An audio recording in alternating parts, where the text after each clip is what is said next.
With a new year and a new chance for drivers to be able to see how 2023 fares out, the IVRA GT Sprint Series, powered by Heusinkveld, makes its way to the shadows of Detroit, Michigan, to the Belle Isle, to see how they fare out on the street circuit. Today, we're at Belle Isle for round 4 of the campaign. My name's Justin Prince. Alongside of the booth for today's action is Ewan O'Leary, as we look to see which drivers can conquer this tough and difficult island. I'm glad to have you with us and glad to have everyone with us for today's action as we get things started for today's action from the shadows of Detroit, Michigan. The Renaissance Center on one side and the viewpoints of downtown Detroit. On the other, you have the skyline of Windsor, Ontario and the Great Canadian Flag Project. Fans and drivers alike know the challenges when it comes to the circuit and knowing the challenges of how this season has fared out so far. Yeah, exactly. 3 rounds so far down, and we'll very much have an idea of those teams that we're expecting to see up towards the front. But what a beautiful racetrack. First of all, it's fantastic to look at, and possibly the most difficult on this calendar as well. Certainly the only street circuit we're visiting through the 8-round calendar this time. It's a very, very tough way to start out 2023. And of course, as you see, it's the halfway mark after today, and the pressure has to be on for some drivers because after this, you have a lot of Grand Prix style circuits on top of course, Bathurst. But a track such as this can really make things difficult for any competitor to be able to not just survive, Ewan, but be able to score strong points for that halfway mark. Yeah, you do need to score strong points. We'll see quite why in the standings in a few moments' time as well. But it's going to be a very important race and one that is going to require a lot of staying out of trouble. We haven't really seen that so far in these races. Maybe a little bit at Imola, but even then, pace just basically won the race for Sean Campbell. He was unchallenged in that one. Staying out of trouble a lot more important in this one through the opening moments, and caution periods may well be a factor as well. I wasn't actually expecting to see any caution periods this season until we got to this race, actually. Maybe with the exception of Imola, but in the end, it was Daytona where we saw our first safety car period of the season. So that was a surprise to me, but I would not be surprised if we see it again today. Let's take a look at those standings you referred to and how things are faring out. 3 divisions in this series, where Delta Sports so far, they've won 2 of the 3 entering today for max points outside of the Nürburgring. Team Forza has done well as well with 2 second-place finishes. Team Heusinkveld, along with Maniti Racing, Sebald Esports, the top 5 of the point standings. But German Sim Racing has seen a bit of a decline. They started off decent after the opening couple rounds, but seen a slip back last round, remember, now 6th and 7th respectively with the respective entries. And keep in mind, GSE Racing by ACI trying to bounce back after a 0-point round 2 rounds ago, and Precision Racing Esports 0 points last round. Compare that to Division 2 in the standings, where many teams have shuffled about when it comes to consistency. Pastrana Nomad, though, has been the most consistent of them all. They lead by 50 points entering today for JTR Esports. German Sim Racing's 2nd division entry has 2 second-place finishers on the trot, but a 0-point finish at Daytona sees them in 3rd. iLivery's Vive Sports, along with the Deutsche Payment Esports car, Team Heusinkveld, the top 6, RD SimSport Eclipse Racing Esports, and how about in 9th? The Ford is in 9th in points. Yes, you heard that right, in 2023. Orbit Motorsport, that car with Eclipse Racing Team, the top 10. And don't forget about Division 3, that has 11 entrants this season. Here's a look at how they are in the top 10. P1 Esport, 2 second-place finishes in the division, and a decent run at Daytona sees them lead in a tight battle with Pastrana Nomad's 3rd division entry. That car has won at Imola so far and 2nd at Daytona. Rusty Spatulas were racing along with Element Sim Racing, the top 5. Element, of course, winning Division 3 last time out. JTR Esports, Precision Racing Esports, Olympus, the World of Sim Racing team, and Meg Performance Jr., the top 10 there. That's a look at how the point standings are coming into today. We're in the midst of qualifying to see how drivers will start off for today's action.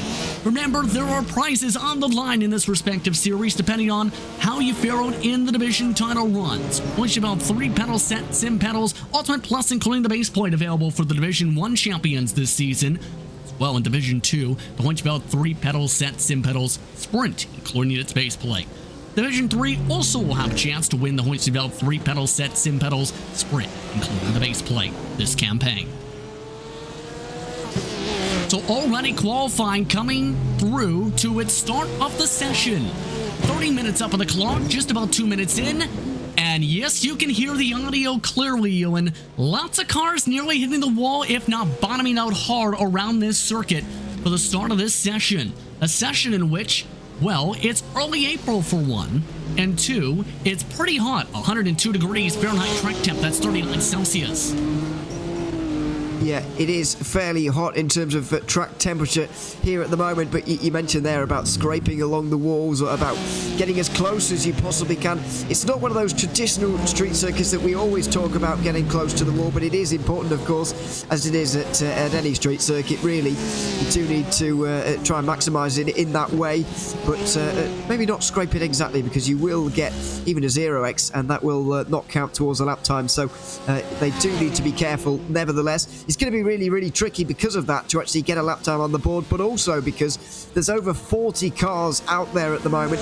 I know it's a fairly long session and there is time on these drivers' side, but that still doesn't mean there's going to be loads of track space for these drivers to use. It's still a little bit under pressure for them, so they do need to find that little bit of free track space on a circuit that is not that long.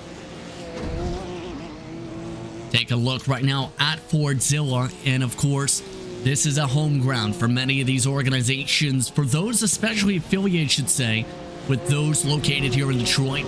Of course, Ford Motor Company, General Motors, with offices just across the river, for example. Tom Burns, currently 4th in the session so far, now down to 5th, in fact, amongst the pro drivers. The reason he is 5th overall? Yes, there's a Division 2 car up there already in German Sim Racing Red. But your thoughts on Tom Burns so far this campaign, who he's shown good speed, but it's also been important to keep it clean. Daytona, it was a little bit tricky for them. Was a little bit tricky, but I mean, they still got a second place by the end here for Zilla. Tom Burns only missing out by mere hundredths, thousandths of a second to Sean Campbell by the end. It's been a good season for Fordzilla by all accounts, I would say. A couple of second places. They maybe would have liked to have had a race win in one of those podium performances, maybe. But you can't have everything. They'll just jump up to second there with that lap time there, or third they'll slot into with that lap time for Tom Burns. But yeah, it's been a good season so far. They're only 3 rounds in. They're 42 points off the championship lead. That is, by all accounts, a good place to be. And so we're just looking to qualify well here and stay up towards the front. At the moment, they are a little bit quicker than Delta Sport in the early goings.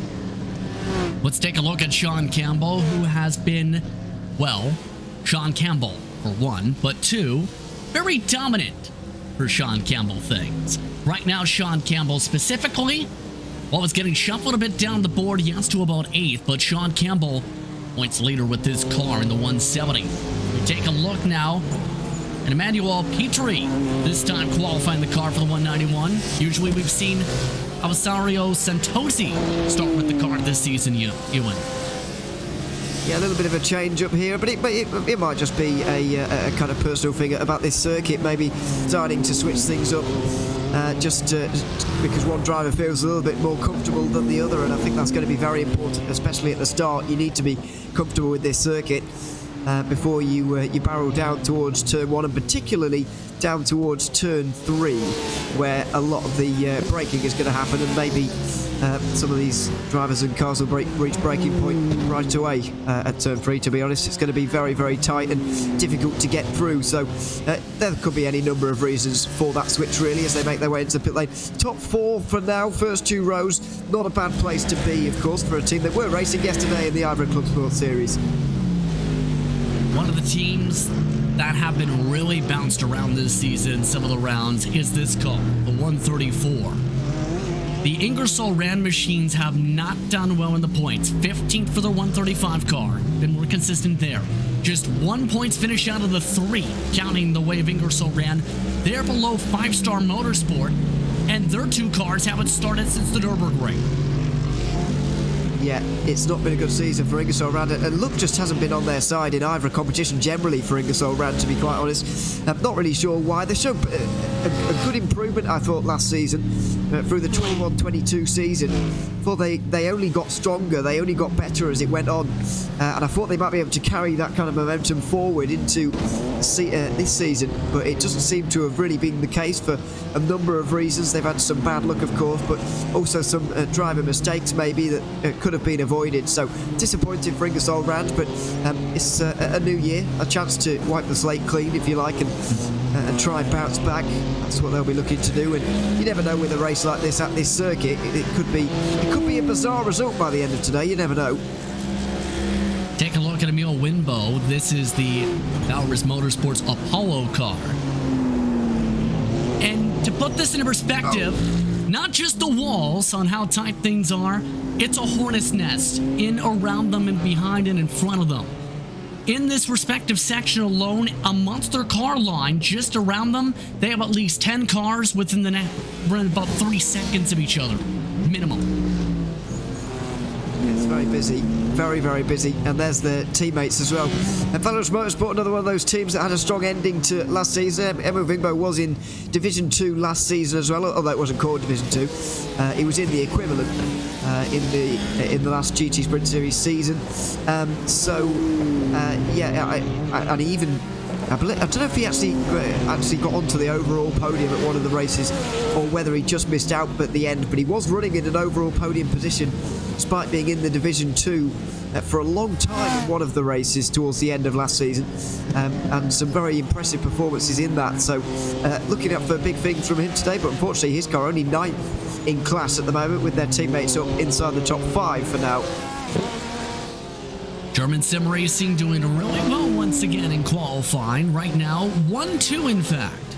German Sim Racing.de by ACV at the top of the board. Their blue car, following along board with the 106. Scraping against the track is still in second spot. The difference right now between them, 5 100s. Not going to be able to bump that there as they bump the entire right side of their car against the wall. But German Sim Racing have been in tune to work together a lot these rounds. They have, yeah. I don't know if that's going to be a real importance at this circuit, if I'm quite honest. We've seen the slipstream being very important, of course, at some of the previous rounds, especially Daytona. But also they use it to their advantage, even at a circuit like the Nürburgring, which, you know, is nowhere near as straight line speed heavy as Daytona is. So yeah, maybe they will even here work together just that little bit towards the end of this session. Massimo Locatello, though, is an exceptional qualifier. We've seen that earlier on in this season. He took the first pole position of the season back at the Nürburgring, and there's no reason why he can't go through with this provisional pole and keep it right to the very end in this session. Taking a look around at some of the drivers. Division 2, for example, Johan Martin Mayer. Delta V started off with high expectations when they started at the Nürburgring. Since then, 19 points at Imola, a 0-point outing at Daytona with a crash. They need to turn things around, Ewan. After the strong start, it has been a stumble after the blocks. Yeah, it wasn't only a strong start, it was an absolutely dominant performance at the Nürburgring. Nobody got anywhere near them, and they basically got most of their gap through a great qualifying performance. They put a load of Division 1 cars between themselves and their nearest Division 2 rivals. That gave them almost by default a really big gap to open out the race at the Nürburgring, and they just never looked back from there. It was a really dominant performance. I was certainly looking at them as maybe going through with that for the rest of the season and holding the championship lead for the end of every single of the 8 rounds, but that's obviously not happened, and they do need to get their season back on track very quickly. 3rd place in this qualifying session is not a bad place to start. Ryan Wasilewski amongst those doing double duty per se, because yesterday he had to spend a majority of the time running in MTech competition. Why? His teammate in that series fell asleep. He was able to get out of the car after 4 hours. His response? He was tired. Now he runs today for his team for this race. As we take a look back at Petrie. I don't think only tired is what he was after that stint, to be honest. That's a lot of driving. and very exhausting as well. But he'll be up to the challenge. Very experienced racer, of course, is Wasilewski, and he'll be right up there a little bit later on today. I mean, this race is going to be mentally draining for everybody. We don't have the 2 race format anymore, where you might get a bit of a break in between the two races. It's one long race now, so that's going to be especially mentally draining compared to maybe what we had in previous seasons. Meanwhile, in the case of the Ford, this track seems to be suiting the Ford, or suiting the Ford, to better phrase. 17th overall, 6th in Division 2 so far. Ethan Bass, he loves his Ford. He does. I've seen him not driving it very often, almost every day of the week it seems, occasionally, and really accustomed to this car. Loves driving it, even if it is. I don't think he accepts that it's not the fastest car, and it probably never will be on iRacing ever again. But it's fantastic to see it out there. Love seeing the older cars still being used, still out there on the circuit, being pitted against some of the very most modern cars that iRacing has to offer. I mean, in previous seasons, it's pitted itself against cars that are not even out in the real world yet in the form of the BMW. It's absolutely fantastic to see the Ford still going strong. And we've talked a lot about the respective teams here today when it comes to the Belle Isle circuit. Of course, it's important to note that real-world competition will be seeing the action move to right around the Renaissance Center, where originally that's where a lot of the street circuits for the Detroit Grand Prix were taking place in 1989 and 91. They raced in the heart of Detroit around the Renset. But now, as of this year, of course, with the downtown revival, the plan is simple: to essentially move it to a single race weekend in a more oval-shaped format, per se, right down the heart of Jefferson Boulevard. Yes, I mean, I think some people will be pleased to see a little bit of change, and I don't mind a bit of change in motorsport. Of course, we do need it sometimes, but Belle Isle's such a great circuit that I would be disappointed to see it disappear, at least for now. It's a wonderful circuit, and to be honest, I'm not normally a fan of street circuits, but this is one of the good ones. Yeah. And it would be disappointing to see go away, but sometimes change has to happen. Clarify myself. It's Boulevard in Windsor, it's Avenue in Detroit.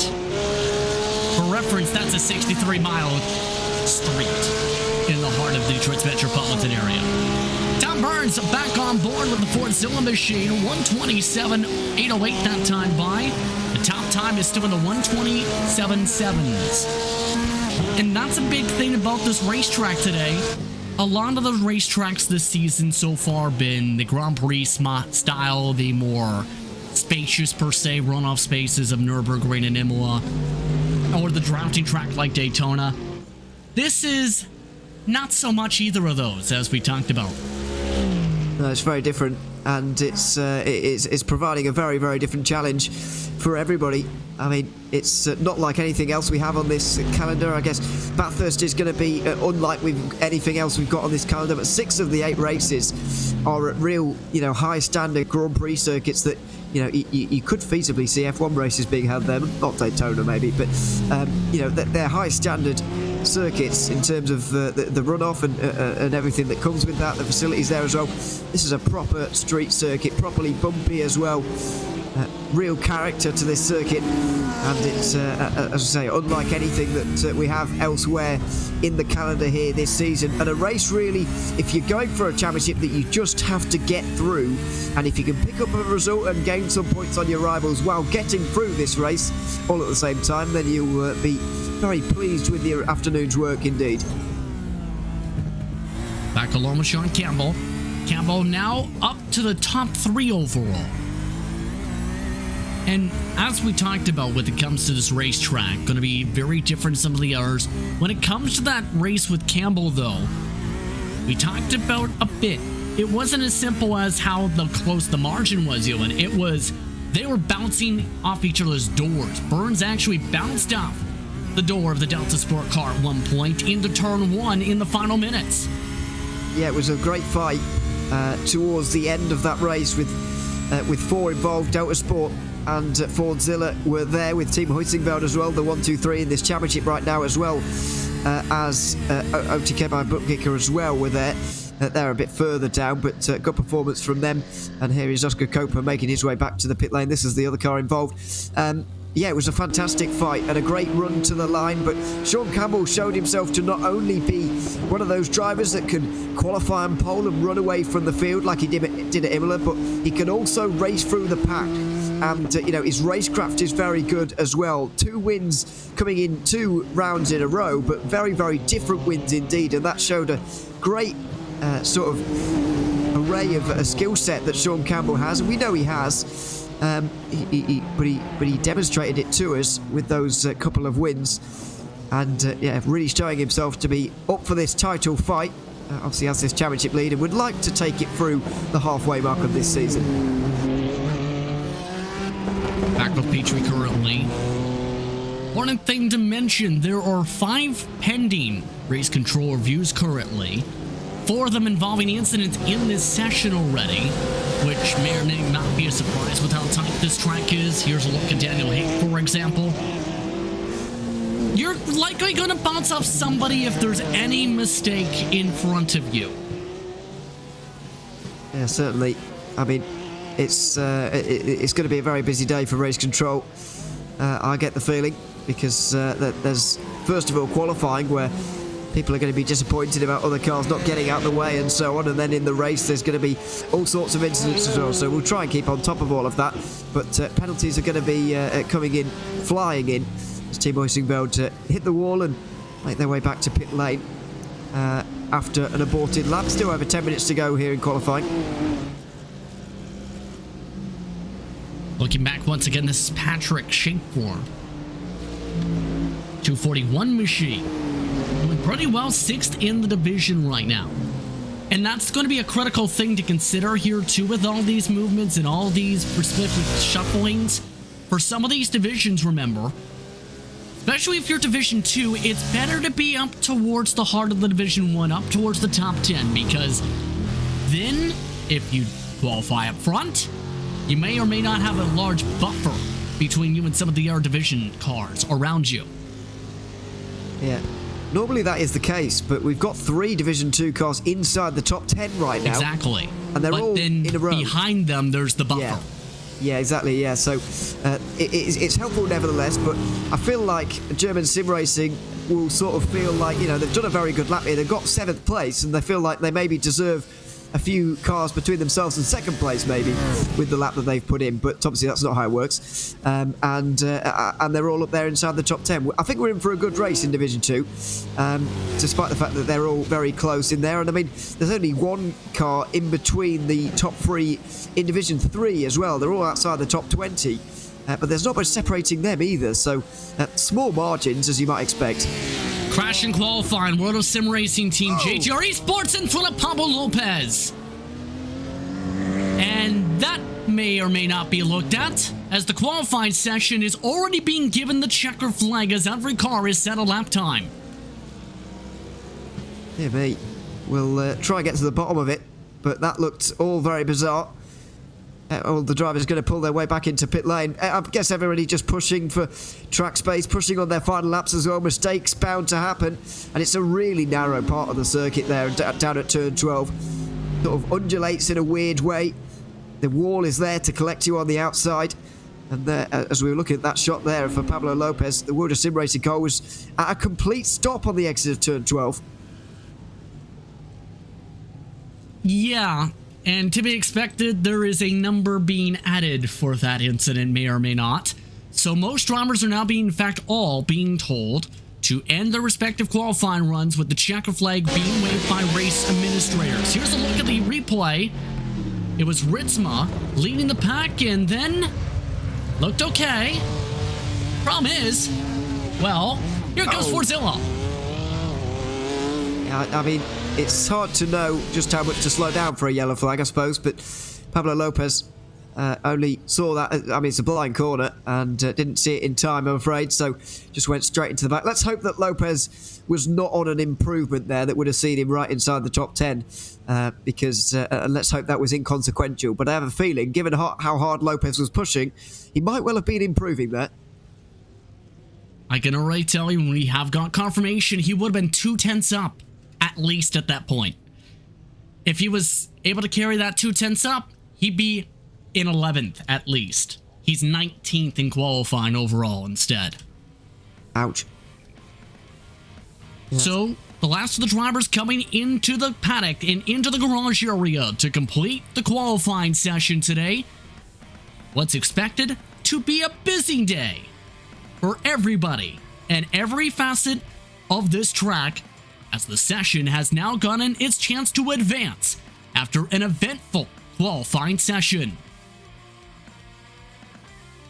Once again, hour and 55 minutes on the clock for drivers today, a mandatory pit stop. Once things get rolling around the midway point of this event, drivers must come to a stop for 1 minute to be able to properly complete that respective pit stop time. In other words, the important thing is, make sure you get the strategy right. Fordzilla, remember, was caught, well, big time off guard by 20 seconds per car last time. Yeah, it was all very bizarre, Team Fordzilla, last time around. I don't know how they didn't realise they needed to stop for 60 seconds. I guess the fact that the rules have been changed since the start of this season won't have helped them. But, and to be fair to them as well, the 169 managed to get into second place by the end of the race, so it wasn't all bad for that team. But the other Fordzilla car didn't score any points, and it was all very bizarre as they came down to serve their penalty. They actually stopped in their box, and I believe the 199 ended up changing tyres, or something bizarre happened, and they ended up going even further back. Thankfully, Tom Burns was able to recover quite nicely and get involved for a battle for the race win, but it could have been an easy and delightful 1-2 for them if they'd have just, stuck to the rules and served that minimum pit stop time that you now need to in this series. So warm-ups are underway for these drivers for the next couple minutes or so to be able to get the final testing, final laps in, final bugs out. Better hope you don't have the bugs in the system, so to speak, still, and you're ready to go for the race setup. Let's put it that way, though, when it comes to this series. In your opinion now, after the eventful qualifying session with bits of attrition and traffic, what are the expectations for these drivers going to be like now for the race in of itself when you have all of them lined up nose to tail, 47 cars for the green? Well, I've said it since the start. I think this race is about getting through it if you're a championship contender. Let's not forget that none of the top 3 or top 4 or 5 are on the front row of this race. It's a German sim racing at Lockout with Massimo Locatello taking that pole position once again, and his teammates as well. Teammate Dennis Brzic doing a very good job as well in the 166. They're locking out the front row. The top 5 in the championship are all behind there. They have to get through the opening laps. They have to get through this race cleanly if they still want to be up there in the championship. That will be my main concern if I was a driver in this race. I think, though, this warm-up session actually is one of the most important of the season. If you think about how different the driving is going to be from qualifying compared to the race, that session we just saw there was all out. It was everybody on the limit, scraping the walls everywhere as well. This race is going to be the exact opposite of that. You don't really want to be anywhere near the limit. See, these drivers are going to be pushing, but they're not going to be wanting to scrape their way around the circuit like they just have been. So it could be useful for the drivers to do at least a couple of laps out there and warm up in this session, just to kind of readjust to the more conservative way of driving rather than the flat-out pushing that they have been doing for the last 20 minutes. A few penalties have been just forwarded in. A few penalties, should say, in from race control. In fact, a flurry of them. 30-second stop and hold just forwarded for car 324 as a result of the qualifying situation. That may be a carryover originally from yesterday involving one of the car numbers for today's race. We'll get a confirmation on which car put in the wrong number today. The 248 car, that is Team Heusinkveld's second division entry. They've got a drive-through penalty. The 342 P1 Esport Orange, who's done well at times this year, drive-through penalty. well as a couple others. So in our words, already the rulebook is a-flaring early in this one. Yeah, that's a huge one for P1 Esport. The 3-4-2 championship leaders, of course. Only 4-point championship lead coming into today as well, ahead of Prestanda Nomad in the 3-5-6.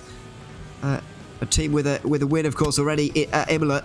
So that's a very, very big moment for P1 Esport, and it's going to set them back a long way with the drive-through penalty here. You don't really want to be fighting your way through the field at a circuit like this, but that's exactly what they're going to have to do. So a lot of discussions coming in potentially in turn. Those final decisions still to get forwarded to respective drivers. A lot of preparations in turn in for today. Who do you think are going to be the major favorites once we get rolling for this one? I mean, the obvious choices are German sim racing on the front row, but I firstly feel like that's the boring choice and nobody wants to hear that. But also, Locatello, as shown at the Nürburgring, maybe qualifying pace is slightly stronger than race pace and consistency. We have seen that car on the podium, at Imola at least. But from that pole position, they didn't score any points at the Nürburgring, so I do find it slightly hard to go for them. I'm going to go for Tom Burns and Team Fordzilla, purely because of the driving last time out 3 weeks ago at Daytona. Very strong, of course. I know they had the help of their teammates, particularly with the draft there, but he was very strong there, and he put in a late lap time to really get himself right up towards the front. I know we were focusing on Pablo Lopez going quickly at the end there, but we also saw Tom Burns going quite quickly towards the end. He jumped up a few positions. He's right up there with the German sim racing cars. Here's based on how things are flowing so far. The drivers getting themselves the chance to be able to flow through forward and be able to go through the final moments of preparation. Let's see how they'll start today. In turn, to see how their preparation see their grid slots for. Massimo Locatello on the pole today for German Sim Racing's 127 car. They'll start alongside Tom Burns for Team Fordzilla. The difference, 5/100ths. Behind them is the German Sim Racing 166, the blue car, for Dennis Brizik. Sean Campbell starts in the 4th position today, followed by Oscar Koper, along with Emmanuel Petrie getting the chance to start the car today. Sable Esports. Behind them's the Division 2 top runners. Florian Hohn putting up the top time for German Sim Racing, about 3/10ths back of their counterparts, with Steve Mello behind the wheel for RD Sim Sport. Delta V Racing bouncing back after what was a rough past couple rounds with a good qualifying run in 9th, while Max Greenmoller looking to see if they can find some momentum in Mini T Racing after their strong first round earlier this campaign. Daniel Hake and Nicholas Schaefer round out the top 12 of Division 1 and Division 2 car. Then it's Make Performance SRT's David Lazzini behind the wheel, alongside Ingersoll Rand's 134 car, that's Alessandro Castanera. Then it's Gregory Hobson, a part of that spin and stack up we've seen in the final moments of qualifying in 15th, followed by Thomas Cope, Dominic Olivier, and Patrick Schaefer, the top 18. 19th goes to Pablo Lopez and Team Fordzilla involved in the stack-up. Jason Dilworth behind the wheel for Prestanda Nomad in 20th. Jeremiah Kaiser and Ethan Bass, the 4, is 7/10ths back in 22nd. Emilio Wimbo and another Division 2 car, in fact the whole top grouping of 6 in this pack, Wachaleski for Satellite Racing 24th. 25th goes through a Division 3 driver. We didn't talk too much about Division 3 in quali, but this driver was the top competitor for Prestanda Nomad, Aiden Rafrai. Then it is Simone Di Natale for Absolute Motorsport Aslip Jr., followed by Boris Agno Ovando for RSR by Butt Kicker. Rocco Esports along with May Performance Jr. and Prestanda Nomad, the top 30. As you see, a quick change over to Ryan Hamilton to start today for the Division 3 leaders. In turn, Division 1 sees some of their final cars in this grouping. GSC Racing by ACI and Nick McLaughlin Division 3 alongside Precision Racing Esports. The last Division 1 driver was Ingersoll Rand for today's action. Then it's Eclipse Racing Esports, WS Racing Esports, and Rusty Specialist, the top 36. The rest of the drivers in today's majorly big field. P1 Esport, part of the drive-thrus mentioned earlier. See how that fares out as well for Andrei Vechkovic beside them for Team Heusinkveld. Vector Sim Racing has Ted Lowendick, trying to see if he can avoid doing 10 things. World of Sim Racing team, Swank Racing, Olympus Esports, the 42 up at the front.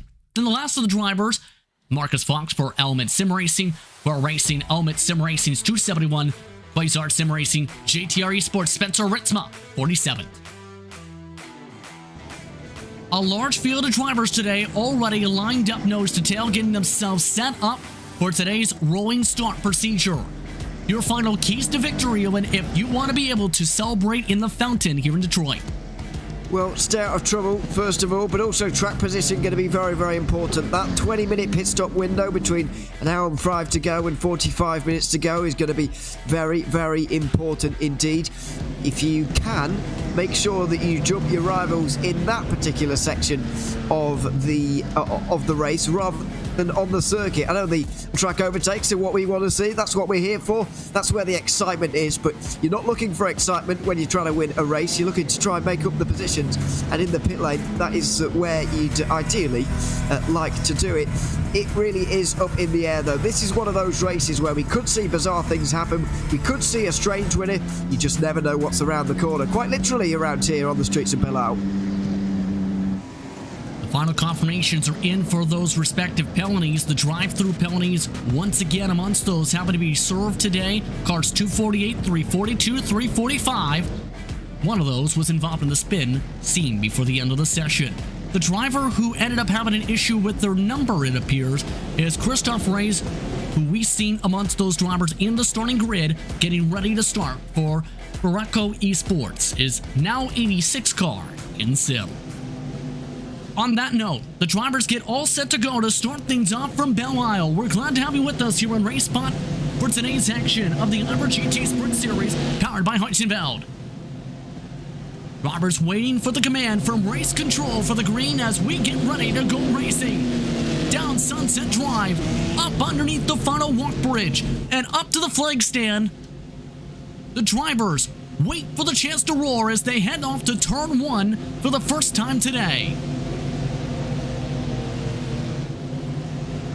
Given the chance to wait for the start box off to turn 2. Locatello left side. Burns on the right side. Green flag is given. We're underway down Central Avenue. And they're crashing already. Into the wall goes one of the Division 2 cars. 3 wide already for third. To the inside goes Sean Campbell. He backs out of it. The German sim racing cars get turned. And here we go. The parking lot coming out through turn 3.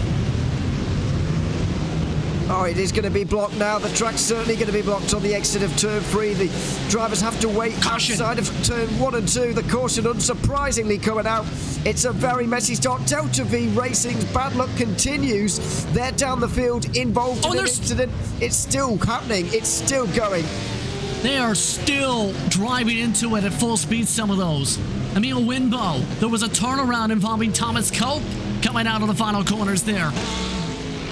My goodness. Well, that was coming from the second they got the green flag. And they're still hitting. It was Valorous Motorsports, by the way. I think it could have been this car that actually got into the wall. That was the one that he saw immediately go straight into the wall as the green flag was waved, pretty much. And then it all just continued from there. I mean, it's hardly surprising. I said earlier on that this race could well see more safety cars, more cautions. That's the one highlighted at the start of this season that could well be most interrupted by yellow flag periods, and it's hardly a surprise that that has come true. Sean Campbell could find himself in a little bit of trouble, though. I've got to be honest, the championship leader, he was on the inside there at turn 3. He was responsible, though, for turning around the 166 German sim racing BMW. As you can see, the iRacing safety car is out, and I think this incident has layers, and if you like triple stack cakes in terms of the stacks and stacks of different flavors, I think this incident has one flavor for everybody. Unfortunately, they're the flavors nobody likes because it involves car damage. lot of car damage, and I'm going to try and count how many drivers have ended up in pit lane here at the end of lap 1. Not that many yet. Doesn't seem that anybody is really terminally damaged by this in terms of their vehicle, but it doesn't look great for a lot of these drivers. And Tom Burns, the current leader for Division 1. German Sim Racing, current leaders Division 2. Make Performance is Division 3 car. I think survived with some bumping from Alex Ferrari's damage into Division 3's lead. Here's a look at the pylon under the caution. And so far, 3 drivers with mandatory repairs already. Rusty Spatulas, Ingersoll Rand GT3 Sprint 2 again, and Make Performance SRT. And that's not including the cosmetic damage and or suspension damage. That is non-mandatory meatball flags. Yeah, we will see some drivers come in as a result of that. I don't think anybody's going to tactically make a pit stop because there's no point really, but not in a race like this. But yeah, very messy start, but can't say it's a huge surprise. Leaders though, in terms of the 3 classes, you know, got through relatively okay in that one. Wasn't terrible, but lots of incidents further behind, and lots of drivers really involved. I'm afraid Ingersoll Rand's had luck recently is just continuing on. They're the only team to have come down pit lane after that opening lap.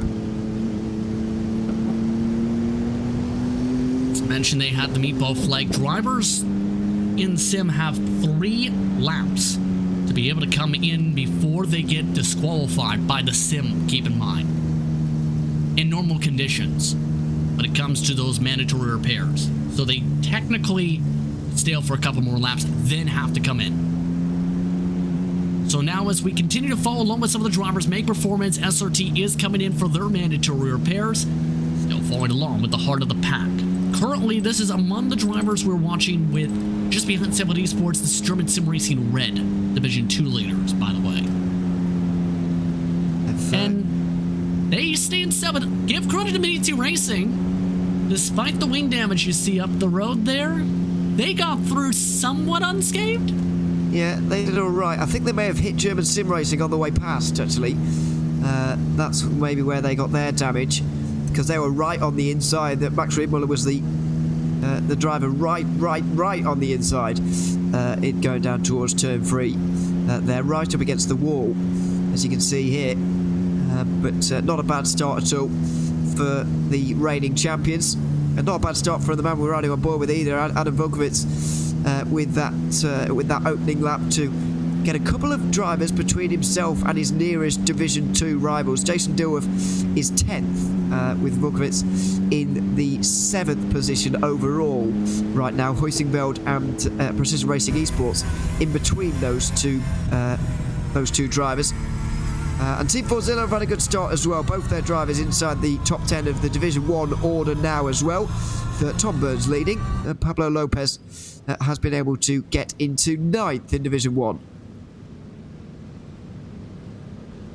In a wild caution sequence, nearly a stack up, by the way, with Hobson and Dilworth just now behind this pace car. Let's take a look at that layer cake, shall we? Here's layer 1. That's to the outside. And you can see things stack up on the inside. And that wasn't even the worst of it. They started wrecking then in turn 4, then in turn 5, then in turn 6. Here's a look 3 wide. This was never going to work by this part. No, I'm actually not going to blame Sean Campbell at all for that. He was trying to back out of that incident there, and in the end got turned across by that German Sim Racing car, so I'm not actually going to blame him anymore for that. On second viewing, that was 3 wide moment again that ended up with Delta V Racing towards the outside, and with everybody slowing down, somebody's going to get turned there, and it really just turned into a bit of a traffic jam there. It's very... it was German's Just Payment Esports, was it? Yeah, there we are. And just people not paying quite enough attention, really. And by this point, the caution was out for 3 seconds. Yeah, when exactly. the Deutsche Payment car got squeezed. Olympus Esports with Thomas Cope behind the wheel got hit twice in 3 corners in that incident. So now what are the keys now that half the drivers have lost some parts to their cars. I think we're about to find out, to be honest, because the pace car has just pulled in, lights have gone off. Tom Burns is back in control of the field, allowed to go a little bit earlier this time. We'd have to wait all the way down towards turn 3. We can go at the usual start-finish line for the restart. How many drivers make it through turn 3 this time? Single file, this time not 3 wide, down Central Avenue. Already starting to think of 2 wide. Maniti blocking off Sean Campbell. Campbell tries the outside, gets checked up. Up in the front, Tom Burns launches himself up to the point, rips it away from Locatello. On the midst of the defense, off they go to the middle sector for the first time at full speed. And unsurprisingly, it's a lot calmer, a lot simpler when everyone is single file. All of the 10 or 20 or so have been able to get through there without any major problems. It does seem that slightly the German sim racing Division 2 car is causing a little bit of a gap to open right now, and the top 6 in the overall race able to get away that little bit. No crashy crashes this time. Everybody keeping it clean as they make their way to the final sector around the fountain. 9-10 off towards 11 and Strand Drive. And it looks like now that the aggression wheels have been tuned down, the calmness has now tuned up. We have already burned 10 minutes off the clock under cautions. That does open up the strategy just a little bit in this race, really. It does mean that these drivers will be able to go very far into this race if they want to. Of course, they need to make their pit stop before 45 minutes to go in this one. But as long as they do, then it's all fine. And as a result of that safety car, then maybe they will be able to run almost up to that limit, which we don't really see very often. Yeah, if what we've seen before was an indication. Passing, if you can make a pass, you better take said pass, it seems. Maniti amongst those in this line who did take some chances, but are amongst those drivers, remember, involved in the incident, who may or may not get a race review. Let's take a look, though, in the heart of the pack. They still were bouncing. That is why 16th and 17th have about a 2-second gap already. Yeah, thankfully this time, the car that was spun around got spun off the racing line to the inside there, was not forced into the middle of the road to block up everybody behind.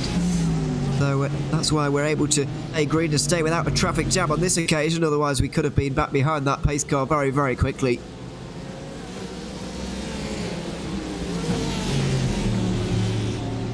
We'll see where some of these decisions come into play. 5 reviews from 1 crash sequence. Who's trying to keep the scoring card? A tow is in the midst of waiting, by the way. Bellers Motorsports Aries Jeremiah Kaiser has pulled off to one of the runoff areas, is off the racetrack. We continue to roll forward in the early going. So what's the planning process now going to be like in these early stages? This is partly why, in fact, good reason why, some drivers had some problems, and that's why the Bowers Motorsport car's towing. Yeah, horrendous suspension damage. You can see it from here. It's not very often you can spot suspension damage from so far away. But you certainly can, and we'll certainly get an idea from this as well. Side by side, and Precision Racing Esports just getting into the side of that BMW. And there you have it. Looks like rear suspension damage, actually, for this BMW, which is the worst to deal with. I believe they have been able to get out of the way. So thankfully we will stay under green, since it was a relatively minor incident compared to what has come before it.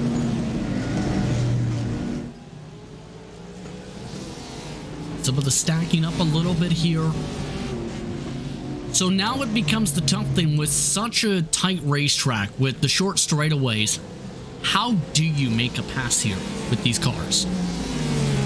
Well, with great difficulty, really, is the answer to that. It's just about applying the pressure, get as close as possible.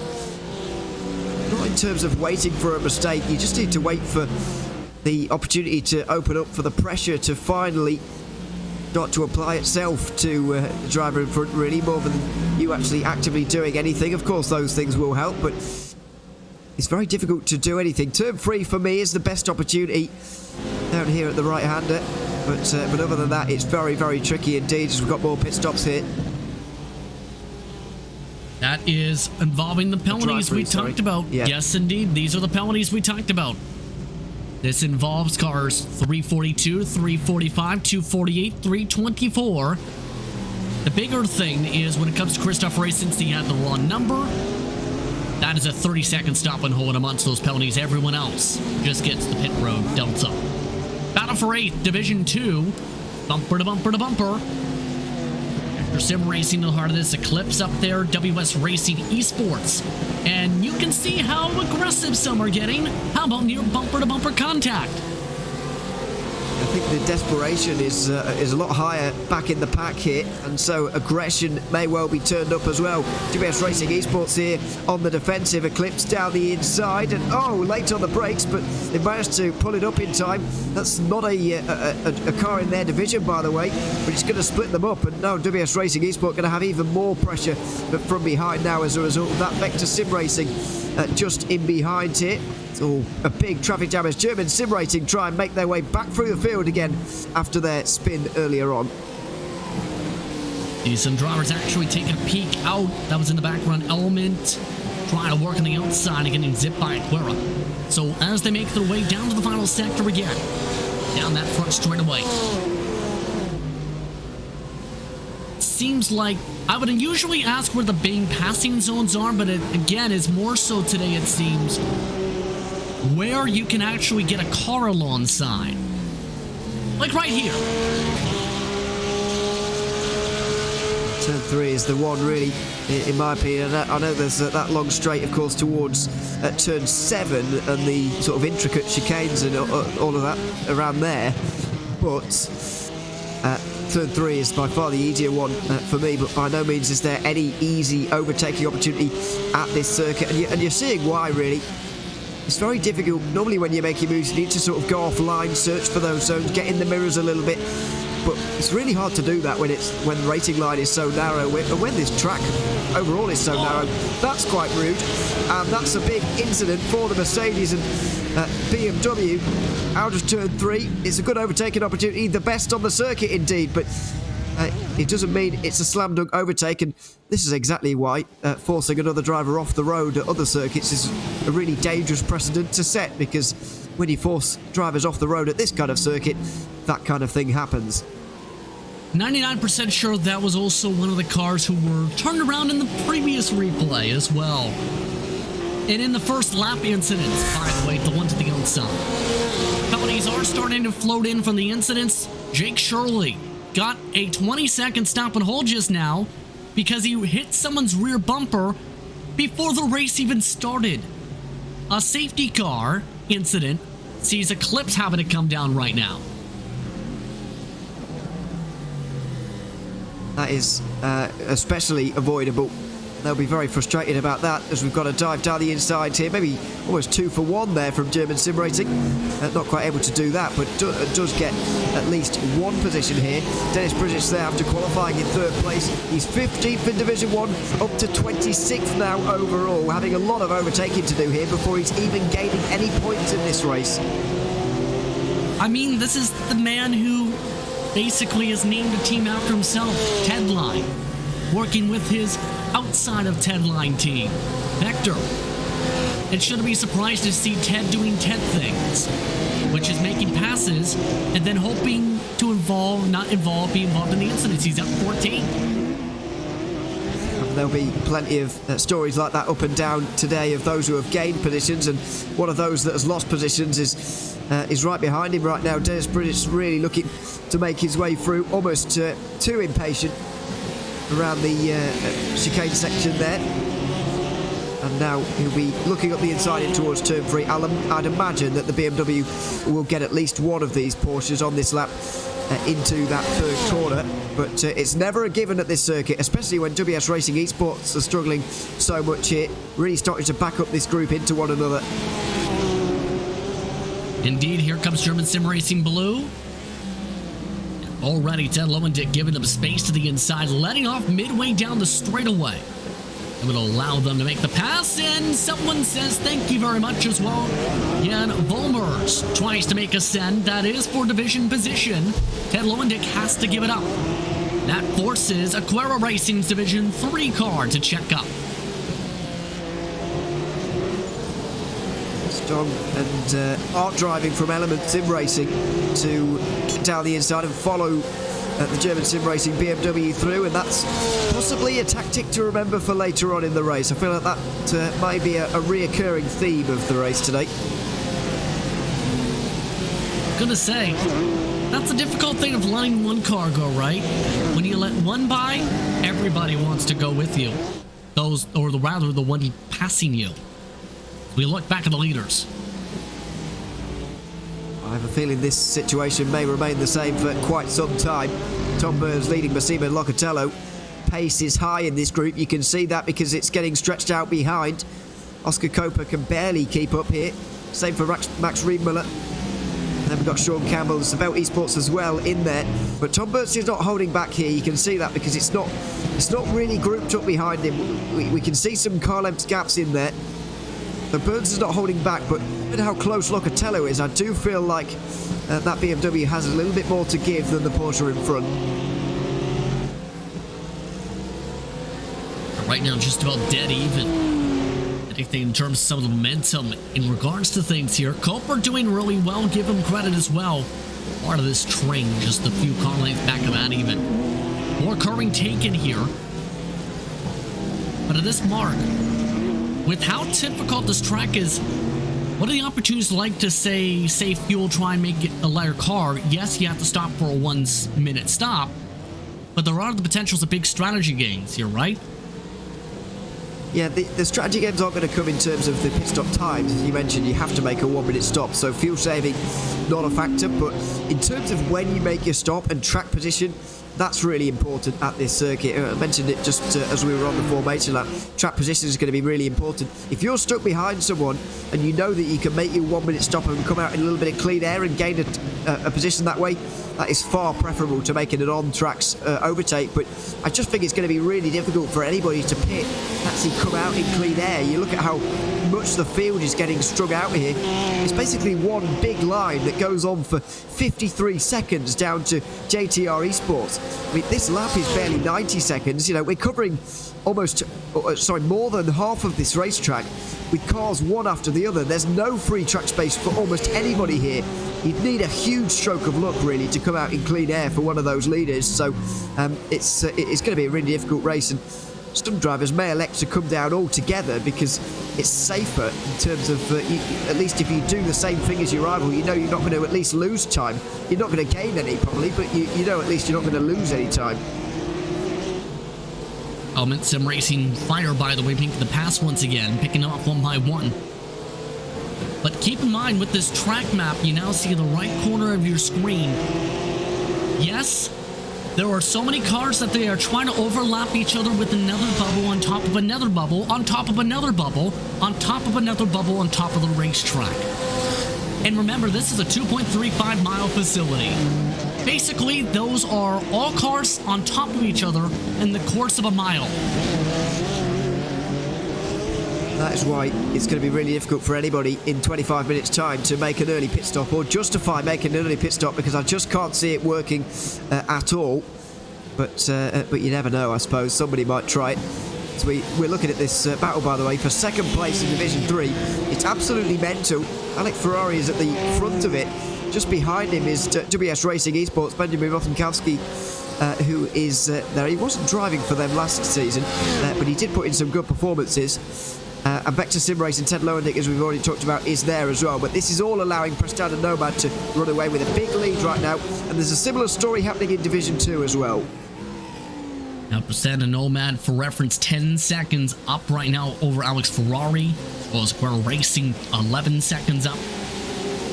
But Element Sim Racing Water for Marcus R. Fox is also in this respective pack, who got bounced around on the opening lap, a part of everyone else getting bounced around on the opening lap. But despite the rear end damage, no other issues outside of basically a car-shaped dent on the back bumper. And I think given the first half an hour we've seen here, you'd absolutely take that.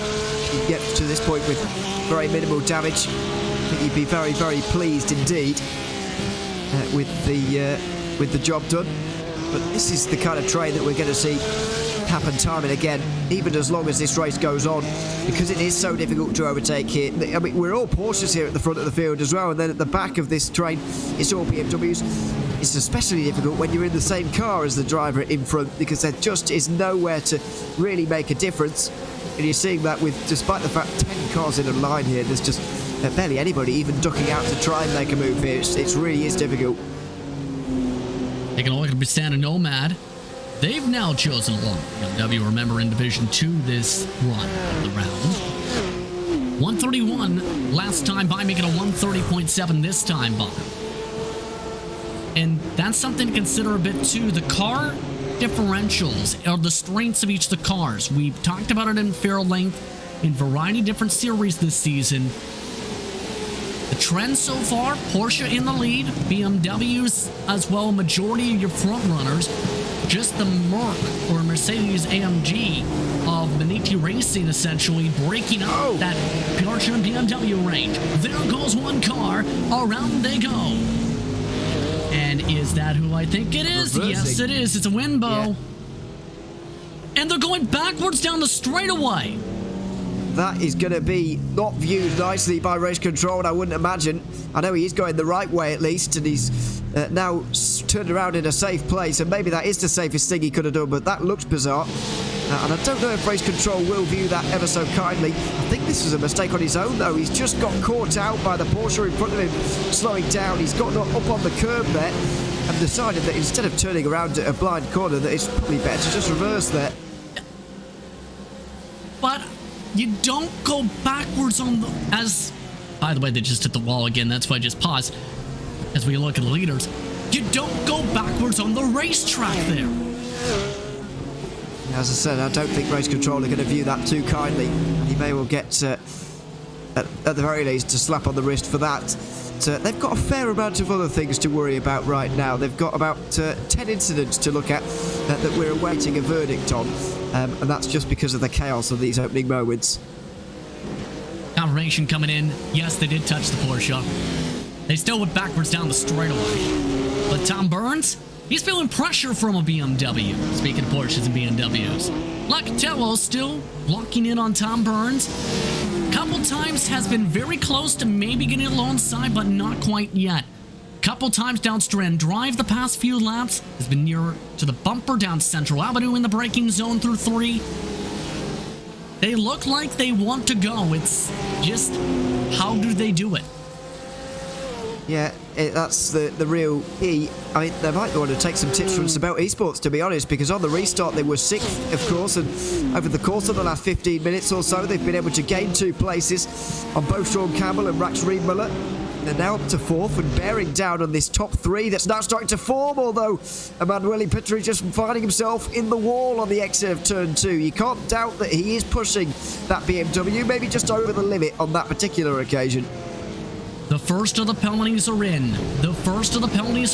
Deutsche Payment has been awarded a penalty. Car 287 drive-through penalty. That's involving a lengthy explanation involving the incident we've seen as the safety car started during the stack-up. Nick Madsen, who is currently in the paddock still getting repairs done, has also just been given a 20-second stop and hold. They are still getting repairs done on their respective car. So the penalties are starting.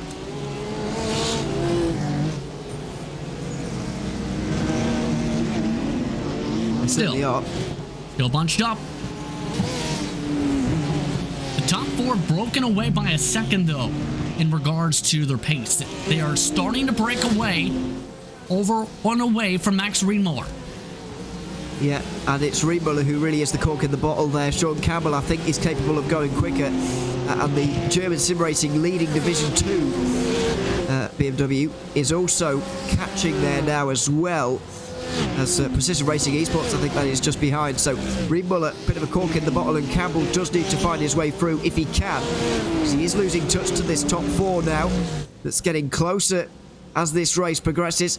Another good exit from Tom Burns on to the straight, turn 2, and he's going to hold the position into turn 3 once again. Locatello not close enough to even think about making a move as lap traffic is about to have its first roll in the day.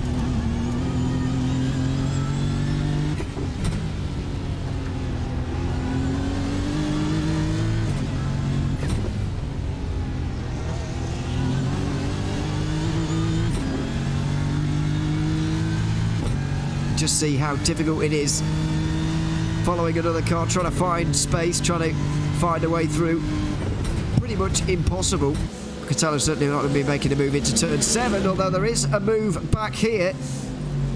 Max Riedmuller must have found himself in some sort of trouble because he's lost 3 places here. Remember, he lost a second last time by, is referred to. This time by, they lose 2 spots. So indeed, Riedmuller under attack everywhere, it seems. They did get into the back end of 1 car. I think there's a reason there is that lost spot, though. Do you see a certain Petrie missing? And do you see a certain bump on the left front of the Manitti? I wonder if those have correlation. Wink. Maybe, but Belle Esports were considerably ahead of Manitti Racing before that incident. And it is bizarre to see that Adam Mugvit's now in 6th place. He's gained a position, he's lost about half of his lead. You can see the JTR Esports car just in the background of these shots now. The Division 2 battle may well be on soon, although there is a good 3 or 4 cars between them. So some shuffling indeed, about 5th on back. Dominic Olivier got to bounce back. Max Riedmuller now dealing with significant front nose damage. Yeah, I need some right side damage there. And you can already tell this car is hurting in corner rotation. If anything, it's scraping hard in the middle of the corners from the contact.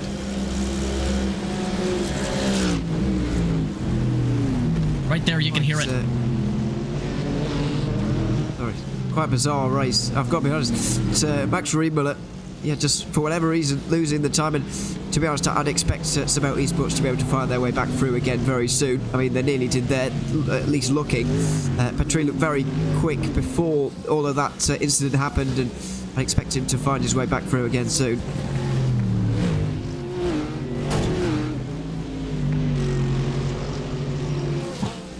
Now a scrape to the wall for Manitti as a result of how things have fared and flared, and Belle Esports is in as a result of the alluded to troubles.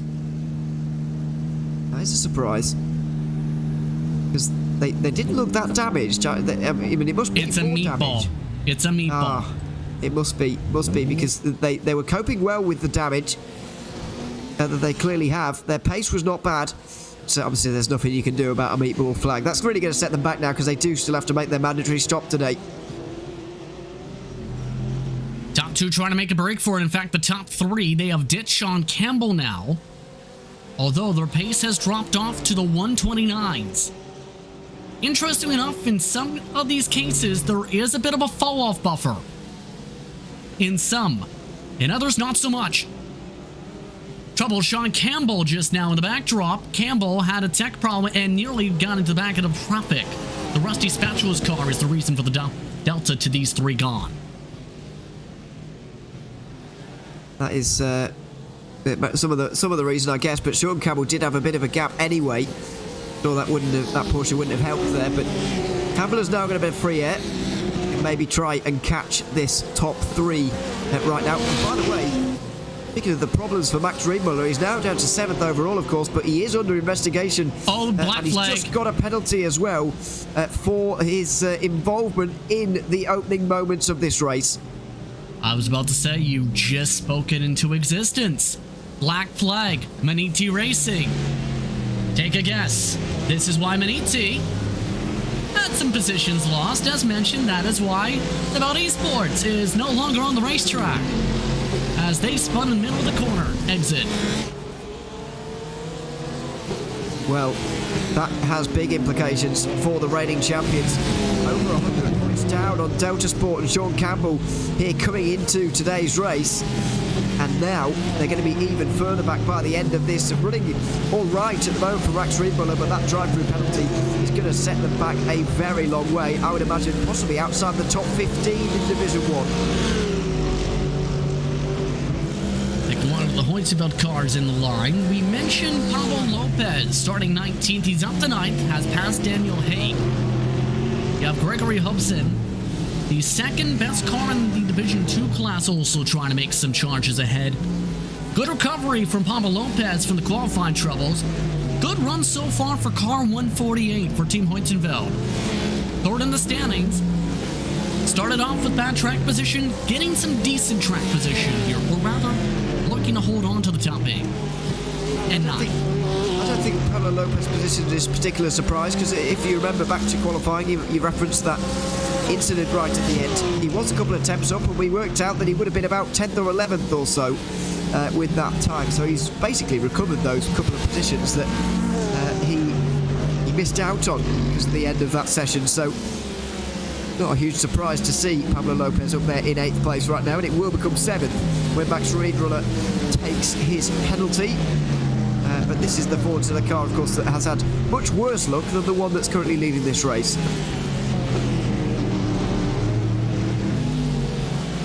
And ET indeed has not taken drive-through yet. Again, they have up to 3 laps to be able to serve Belle. But still a few minutes away from the opening of the window for some of these undercut calls. Right now, question of how things play out, to say the very least, when it comes to GTR Esports. Needed to gain some spots if they want a chance at Adam Wilkowicz, who is 4 seconds up the track and growing because of this fight.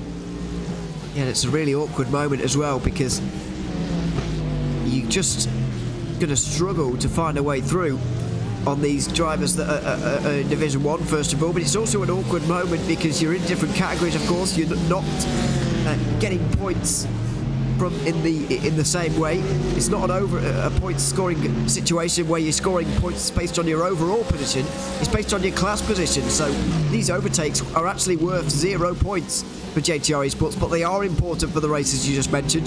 They're awkward ones to make, though. Team Heusinkveld won't want to slip any further back on their rivals, and I guess both teams have an equal right to be in those positions, so they're very awkward fights, these ones. Absolutely important to think about. And Maniti is off the track. They did not make it to the pit lane yet. They were just off in that smoke pump.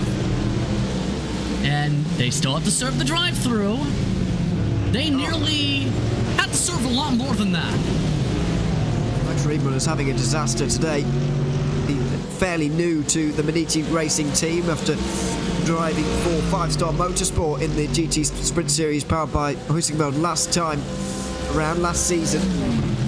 Now with Maniti, of course, but having a disaster of a stint here, I'm afraid. He'll be very glad to see the pit window opening in just over 90 seconds' time. Sorry, 10 minutes. What am I saying? Yes, I was about to say. Sorry, maths is not going well there. 10 minutes time, sorry. The most common thing when it comes to sim racing especially is never do math on air, because it's hard. And also, sometimes, make sure you have your scientific calculator in case you need the calculations. Let's calculate how things are going for Thomas Coe. He's now currently battling for 11th in his respective class, Division 1. The German sim racing blue car has recovered so far to get to around mid-pack in the overall race, and now they look to zip by the wounded Coe. Yeah, great recovery here from Dennis British, of course. Got turned around by Sean Campbell at turn 1, although I do think British kind of was at fault for that one, really, in terms of the fact he just turned across the Delta Sport Porsche. A long way down the order, of course. He's had to make his way through on a lot of Division 3 and Division 2 cars. Now he's knocking on the door of a top 10 in the Division 1. And I think that is a fantastic drive from British indeed. He's nearly half a minute down now on the lead, and maybe he would have been involved in that leading fight if he hadn't had that spin. But you can only do what's in front of you, overtake who's in front of you. They are going to lose points today, but it's a valiant drive nevertheless.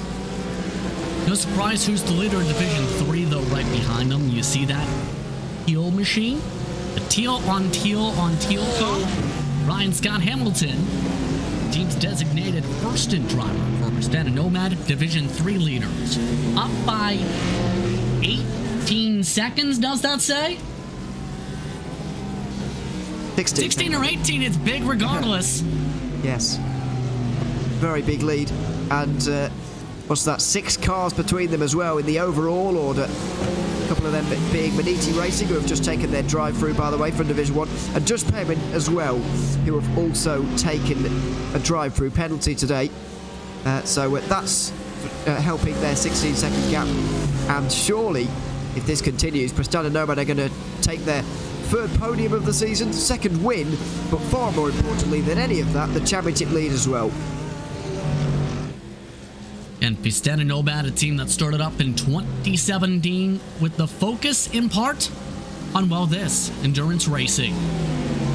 Jason Dilworth, we've seen good runs from up the road for the respective team this season. Of course, Ryan Scott Hamilton, we've talked bunches of, especially since he's won several AM Series championships, including the WGTC, for those who've seen that on RaceSpot's coverage.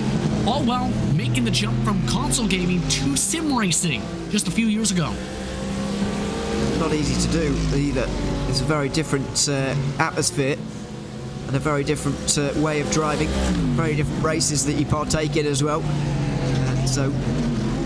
Yeah, good to see him making the jump and really making an impression here. Once again, though, I don't want to discredit him at all, but the position he's found himself in with so many cars in between himself and his nearest rival really helping out right now. But of course, he's had to qualify well and race well in the opening moments to do that, so fully deserving of this huge lead that they have.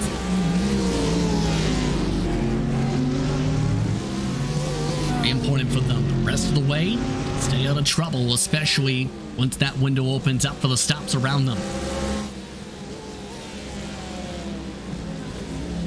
Let's take a look back at how things are going. Division 1, P8. And yes, they did lose a spot in the division just now. That is an Ingersoll Rand car for the first time in a while, keeping it clean in the top 10. After the bad luck for both their entries, they are scooting and booting away from the Heusinkveld car. Nice move. Seems that Heusinkveld is starting to struggle really in this stint. Not really sure why, but they are falling back. Seen JTR Esports have also gotten through in the last couple of moments. We saw Pablo Lopez as well. But fair play for Ingersoll Rand for getting up there. Not going particularly well for their teammates, of course. That I believe actually have managed to get back out again. Oh, Marcus Fox in that previous sector just got hit by Olympus Esports Lambda. We stay green for now. This is what happened. That car was going, remember? It went somewhere. Just not where they wanted. And then...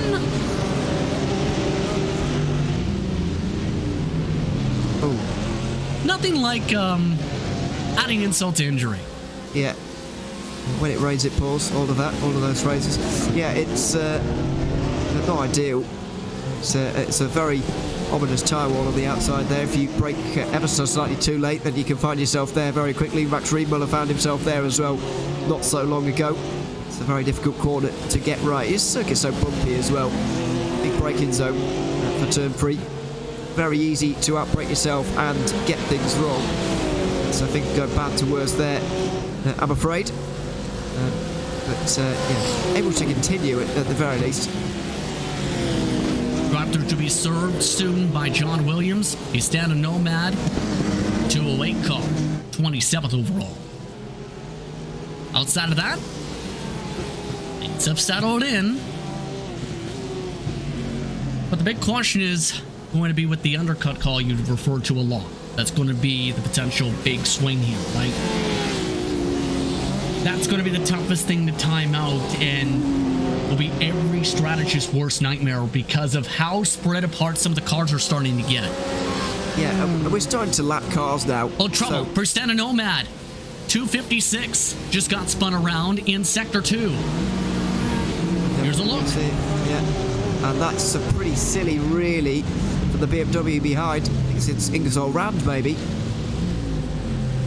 I believe might have been, I believe, our liveries. Yes, it was. You're right. Ingersoll Rand don't drive PMWs. But yes, a bit silly, really, from the BMW. And they may well be receiving a penalty for that. But yeah, it's really hard to get an undercut. And we're in lap traffic now. You saw with the Rusty Spatula's car there, we've lapped them. We've also lapped Eclipse Racing Esports. we've got Verico Esports as well, 1 lap down now.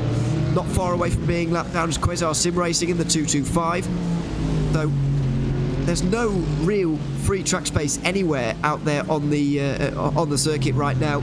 So, in my opinion, Locatello needs to go back to what I was saying earlier about you don't need to fuel save. I would be, and would have been if I was Locatello. Try and go further than Tom Burns. You know that in the lead you are going to get a little bit of clean air, and you know that you're going to get blue flags. You're not going to be halted by lap traffic too much if you are the leader. So try and go further than Tom Burns if you can within the pit window.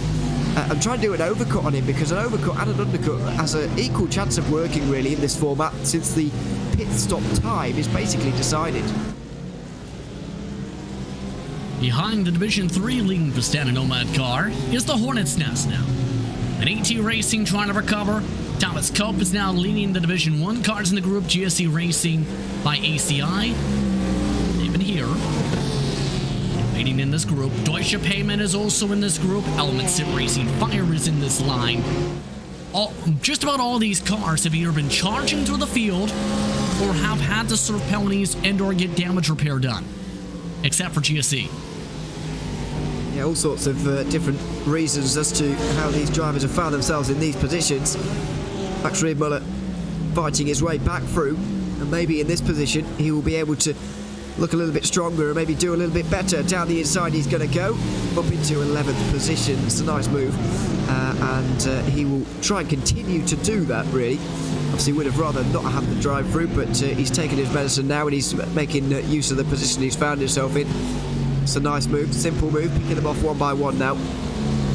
And that's now for a top 10 spot in Division 1, because 13th overall, car 124, Absolute Motorsport Ace Jr. A 2-minute penalty awarded just now. Biggest penalty today, they were on probation coming in. That was with contact with car 163, RSR by butt kicker. Back to the Hornet's Nest. And Thomas Cope continues his descent. That's 3 cars on this lap now. We've got the Audi there for Absolute Motorsport. We've got, for GSE Racing, I should say. Just Payment and also Element Sim Racing as well. So, losing a lot of time here, Thomas Cope in the Olympus Esports car. And that Porsche may well be damaged, because it's very rare you see Thomas Cope driving like that. That was a big hit on the wall, though. Surely Sango Ovando is going to have damage after that. Back in damage coming from the car that just got penalized earlier. Now some side damage, potentially for RSR by butt kicker, not too much cosmetically. Remember, they're in 23rd position, have seen a lot of team shuffling per se, as we talked about throughout the season. They did qualify towards the back quietly, trying to pick them off one by one. The angle that car went in at, I'd be very surprised if the car's undamaged. It really was quite a hefty blow there. Might be with the steering. Yeah, exactly. We're not going to be able to tell down this next straight because it isn't straight, but well, barely anywhere it is really on this circuit. But yeah, it's I'd be surprised, as I say, if there is no damage on that car, just because of the angle that it went in at. I guess it just trying to follow the 4 or 5 cars up in front here, and it gets more difficult to do that as you go around the final corner with the more cars that are in front of you. So yeah, I wouldn't be surprised at all if Ovando is suffering a bit of damage as a result of that now. Race Control has just opened the pit window for this race today. Now it's the question of when. Team Forzilla still has led every single green flag lap. Locatello still right behind in second after leading the opening lap prior to the incident. Well, technically, the lap that was under the formation lap. A sea of cars potentially to deal with in the back half. Only 1 car down this straightaway up the road, make it 2. Quasar Sim Racing and also Rand's second car.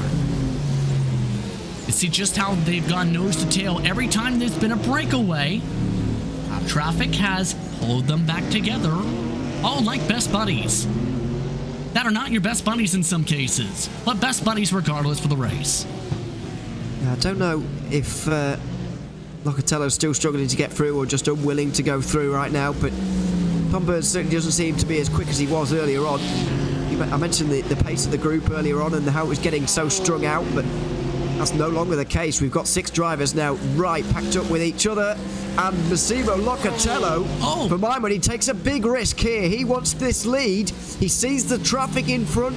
He thinks Tom Burns is going to be slowed up by it, so thinks he's got better chances by making this pit stop early.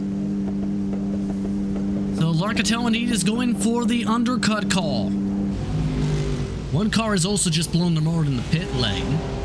I believe it's one of the cars out. Yes, Valerie. Race Motorsports Aries, so that car is already out. Also coming in, Thomas Cope.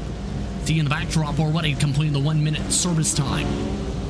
So we wondered if it was going to be undercut or overcut. It's undercut, taken by one end of the lead spectrum. This is a big risk for me. That is a very big risk.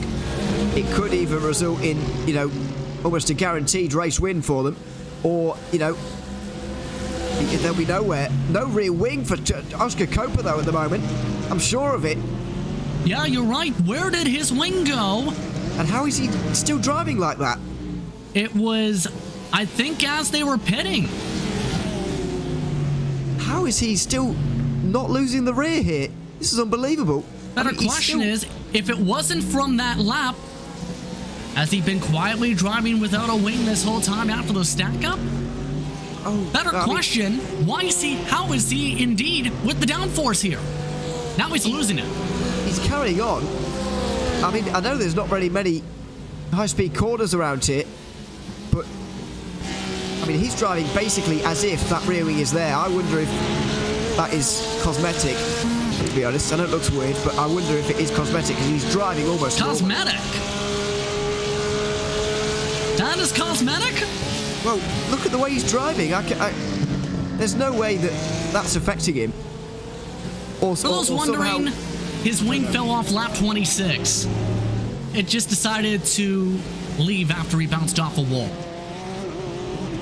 I mean, it just doesn't look as if it's affecting him at all. He's barely oversteering any more than he was previously. I mean, and he's pulling a gap on Sean Campbell now.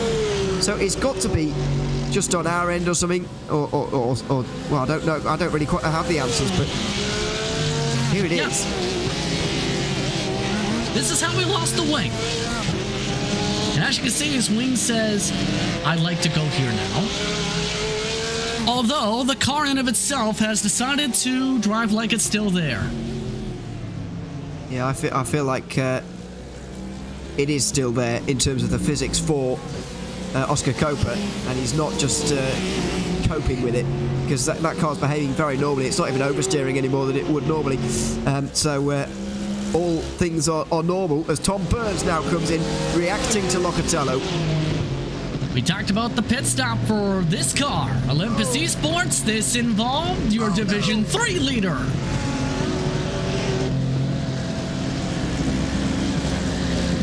And that's why the gap is 7/10 instead of 18 seconds.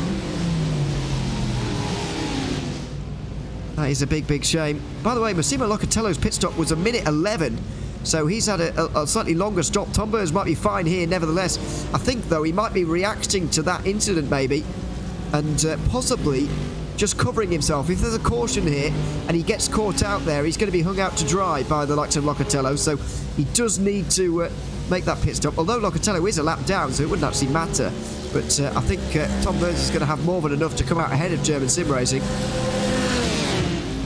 Drive-through penalty again. Andre Rajkovic, car 248. Their second penalty today. We take a look at the lead group still. Their black flag had been given, remember, to car 342 for troubles. By the way, Absolute Motorsport Acelif Jr. did not serve their penalty, Ewan. They are disqualified for the race. Oh dear. Clearly weren't happy with the penalty, or just forgot to serve it, or didn't know about the limit in terms of how many laps you can have a penalty and not serve it. Yeah, disqualified from the race, so shame for them, but there are rules surrounding it. Where's Tom Burns come out in terms of Locatello? He's in front of Locatello. Pablo Lopez also in front of Locatello. So really long stop there for German sim racing, and it's cost them. They did wait the 1 minute. That has to be the thought of, remember, the thought of the fuel tank, right? You need more fuel to go the distance? Was that the case, maybe? You can take fuel and tyres at the same time now, so full service pit stops are now less than a minute anyway. So everybody has a minimum 1 minute pit stop, and the only thing I can think of is damage that Locatello had to repair, and it will have taken him just over that 1 minute as we've got a pass for the lead now. Sean Campbell taking it. Remember, those two have worked together in the past, so not a surprise to see some give and take there. Dominic Olivier, quietly in all of this, has driven his way into the heart of this group. The best run for Olivier this season for Precision Racing Esports. You also have the Division 2 leaders who were running 6 before the start of this window and are still holding on to the main pack now. It's a 6-7 second buffer, and what's the 0 for? Locatello, I think that was who went around in the background. Of German sim racing BMW went around in the background. I think it was Massimo Locatello who has got around. We'll find out here. He's just behind Team Heusinkveld. Just hits them in the back and goes around there very clumsily. Oh, and that's an awkward place to get turned around as well. So the undercut call has not worked. A second car did not serve a penalty just now. The P1 Esport orange car got one, as noted a few minutes ago. They are disqualified for not serving the black flag. Yeah, that was their second of the day, of course. Championship leaders coming into today for Division 3. Out of this race now, but we'll be very pleased with the news that Prestana Nomad were caught up in that last incident. Brian Scott Hamilton, though, seems to be still going all right, although now he does have second and third very close behind him, actually in a battle right now. We're starting to lose ground to Campbell. Campbell is running towards his brethren, Nicolas Cage's bees. What's worse than Nicolas Cage helmet, for those who don't know. Olivier, meanwhile, looking to find a way around the magical wingless car. It's quite a sight. Still in second place right now, but Copa does seem to be struggling at the end here now. Another scrape on the wall. And while he's not as damaged as he looks like, he certainly is damaged a little bit. And will be even more after that. People starting to struggle now on the older tyres towards the end here.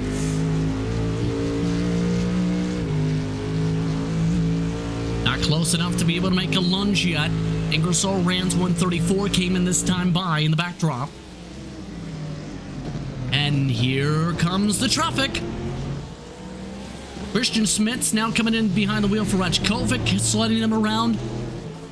Also in front of them still is indeed Campbell, who's built up a buffer from that traffic. But the major thing to note in terms of penalties was our sim racing Hydra, who has crashed their car, has a black flag. They may or may not be able to serve the black flag because they are grazing the wall down Central Avenue with a broken right front tire.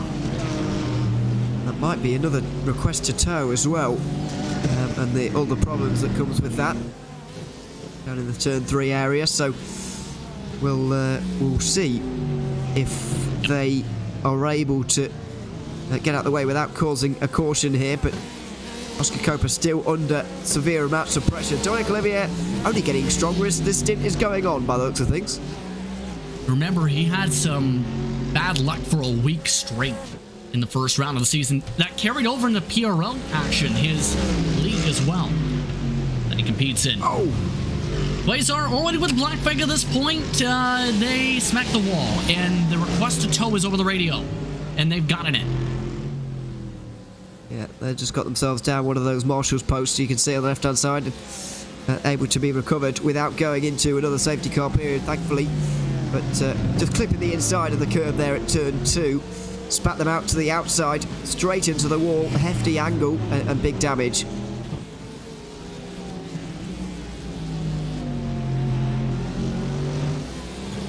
Still about 9 minutes or so before the window closes for this sequence of pit stops.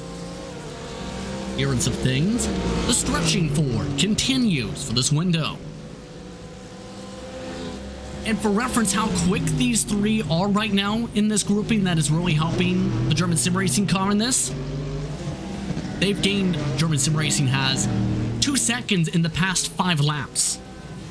Yeah, it's really helpful for them to be up here, but once again, they've earned the right to be here, and they're basically in contention for an overall win right now. I mean, they're certainly in what I would call net 5th place. Still think Tom Burns is doing all right, but I do worry that he's found himself in traffic, Tom Burns. He's in clean air right now. He's up to 22nd overall, and he's got nearly 10 seconds in front of him as well, but we haven't been watching him the whole time. It may not have been like this all the time, but this is a dream situation looking at the road in front of him. Absolute dream. Oh, and a bad corner run for Cooper. Does that open up for Olivier? Yes, it does. Here comes Precision Racing Esports to the left side of Central Avenue. Move them to current 2nd position on the circuit. 1.7 seconds back of the current leader, Campbell. Olivier, with a prime chance to make the move, took it. Yeah, forget about the damage situation for a second. The tyres and everything else clearly starting to go unfavourably for Oscar Coper now. Preston and Omar, by the way, I believe are off again here from the lead in Division 3. They are indeed off again. Ryan Scott Hamilton was involved in an incident a couple of moments ago, of course. He was in a battle with World of Sim Racing for the race lead in Division 3, and that is going to be a controversial one. World of Sim Racing team again. That car has had some moments this year in all leagues. And now it's the leader for now in Division 3 because of that contact. Olivier has lost 2/10 this lap to Sean Campbell. Well, Aquila Racing, of course, have already come in that battle. They were battling with those two, that we just saw the incident from. Cameron White has avoided all of that. He's made his pit stop, and he's out there. He'll be fine. So he might well take the lead here, not least because there may well be a penalty coming the way for the 351, but also because they might well have undercut everybody anyway. Exactly, going to be a critical part. For reference, Tom Burns with that undercut call in after the spin. Locatello up by over Locatello by at least 30 seconds still. Maniti Racing is the best team in terms of those who have had the Sir penalty so far today. 2 seconds up Deutsche payment for that honor today.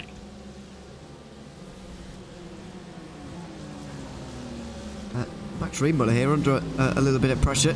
We'll see where he finds himself, but still needs to make his pit stop, of course. He is back to 8th now in the overall, and that's not bad, of course, but he does need to make his stop, and this is not ideal either. It's going to cost everybody some time.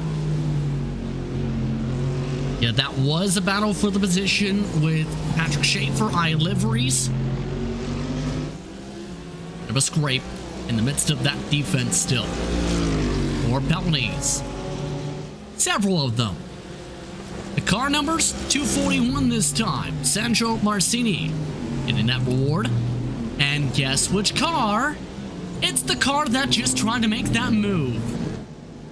And you can kind of remember the incident involving said car.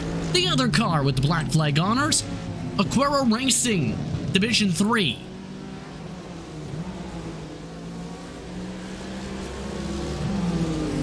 It's penalty coming their way, I'm afraid.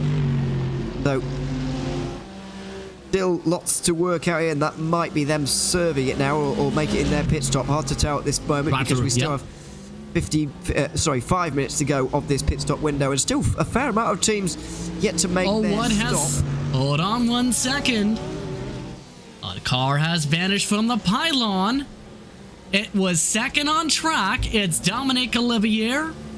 Speak bad luck into existence for this corner, and it usually happens. Dominic Olivier is now out of the race because of tire contact with this barrier. Oh! Big contact it was as well. He's got things wrong into turn 3. We mentioned what a tricky braking zone it is. Back to the pit lane for them. And well down the order, I'm afraid. That's a real shame for them. You mentioned the bad luck that he's been having recently. It's real disappointment again. And if I seen that right, they didn't wait for the race control command to tow. So that may get themselves looked at. It does prevent the caution. Sean Campbell has come in this lap. That leaves 2 standing in the lead pack. Cooper, Wilkowitz yet to come down, curling the 130-second bracket. Maniti, they'll have to come down for a scheduled stop. Currently looking to see where they'll shuffle.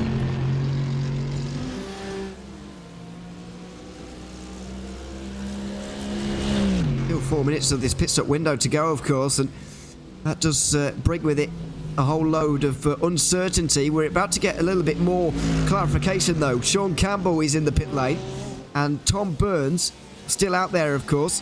13th overall now. He's found himself in clean air almost the entire time. It's worked out pretty much perfectly for Team Fordzilla. I'd imagine they will come out in the race lead again. We've had one violation of a 5-second rule violation just come in for Cameron White, the 312. So they had to serve a drive-through penalty for that. That's the reason. Clarification on what happened for those curious to that respective car. But still, the magical wingless car of Cooper has to come and eventually to join this fray. There go more pit stops. Ferrari in, coming in GSC Racing, Satellite Racing's in with Adam State. Campbell's very close to Tom Burns. He might well have just jumped him.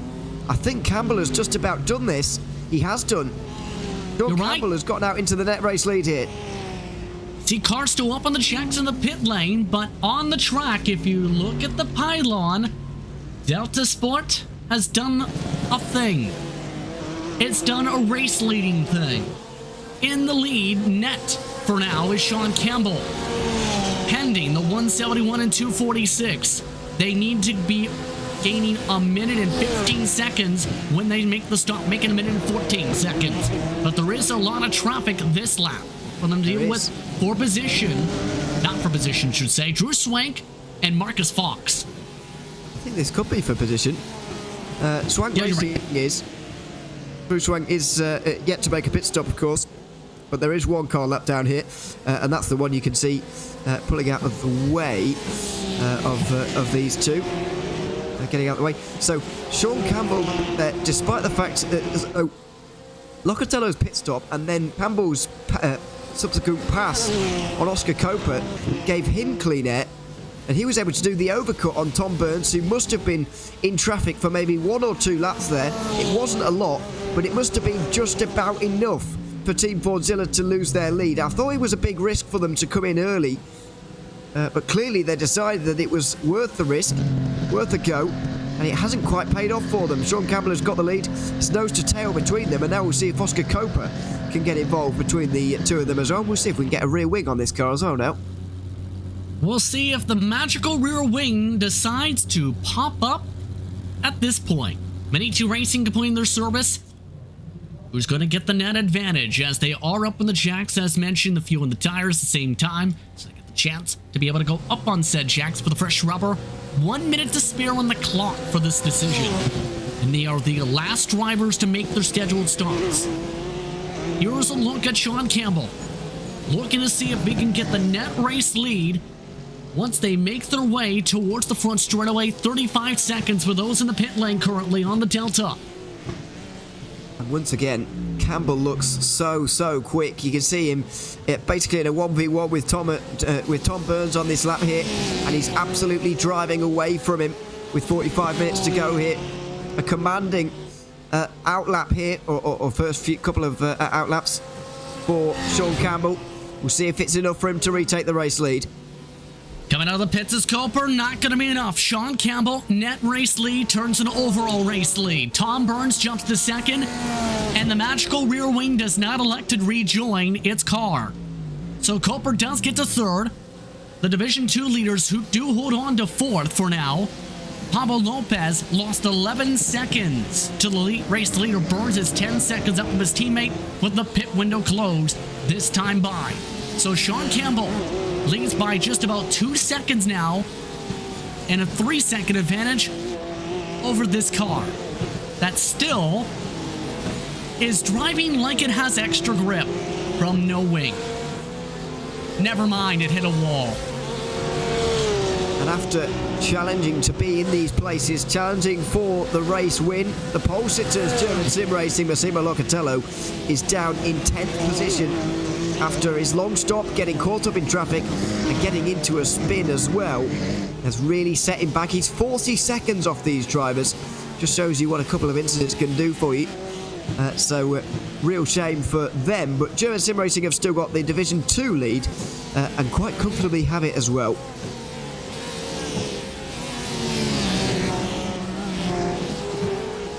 So things have settled out with some pretty substantial gaps amongst the lead pack.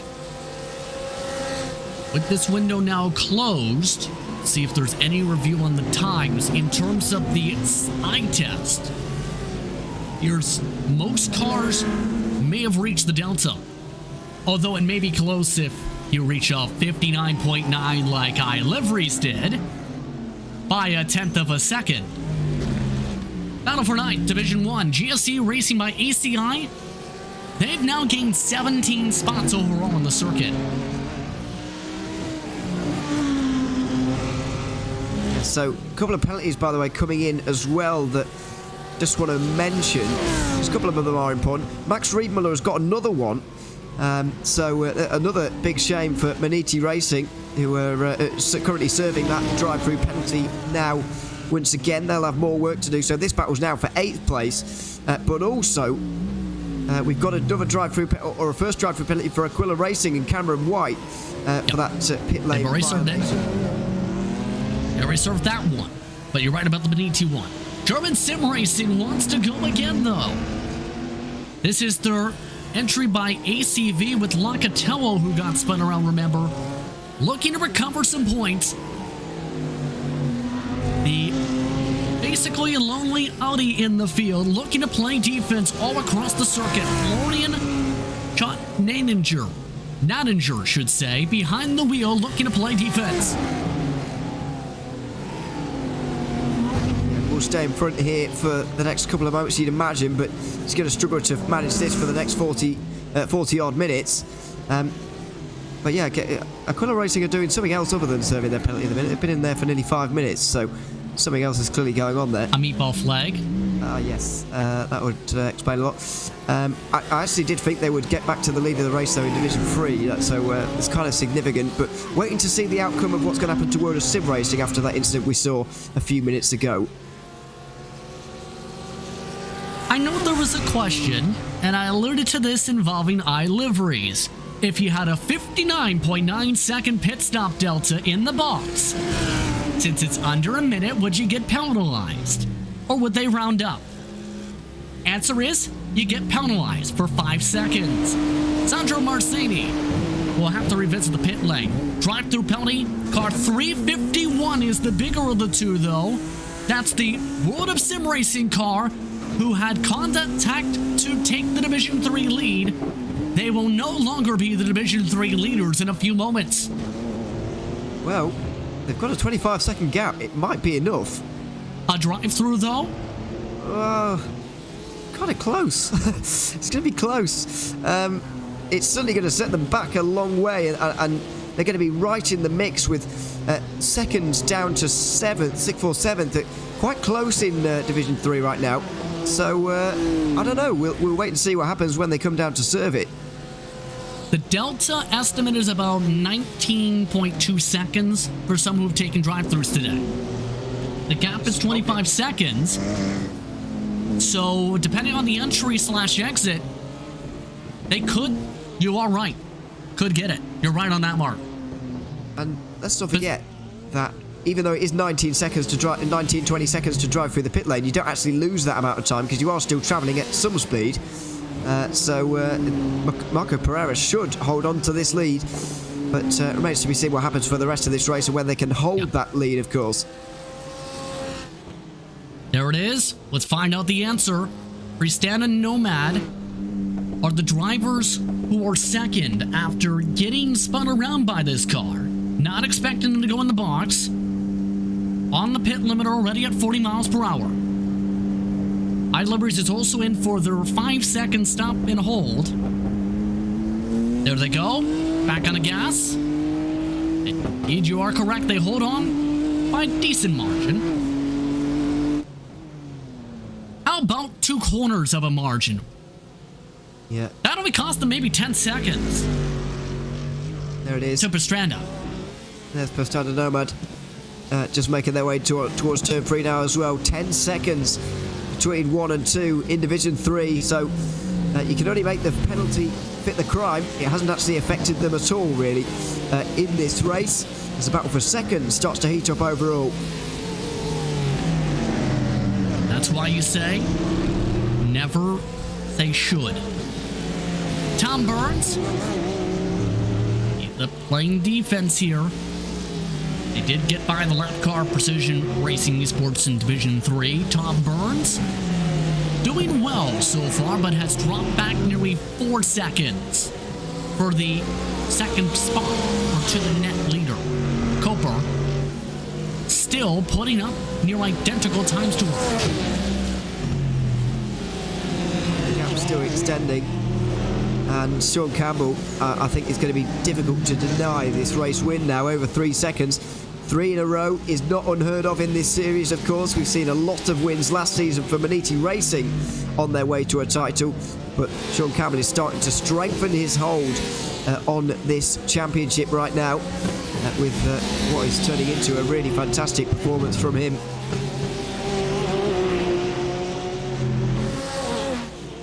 They have ditched the Division 2 leaders of German Sim Racing by 4 seconds, worth noting. But for Culper, this is a huge day, potentially, for this team. Remember, no points at Imola, decent run at Daytona, working bit with Sean Campbell that day.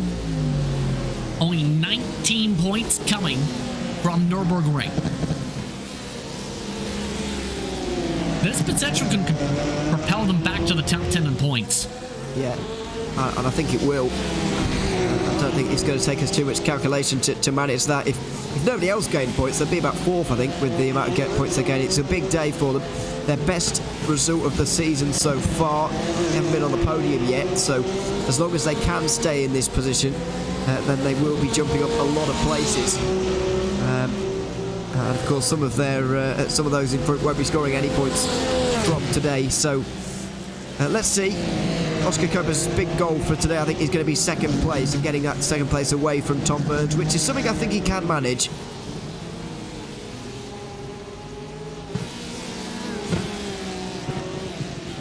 He's going to have to hope for the one mistake, the one moment. Burns has not been an easy person to pass today. It doesn't help when you have near identical marks either. I've noticed on the brakes. They are hitting them right on top of each other in marks.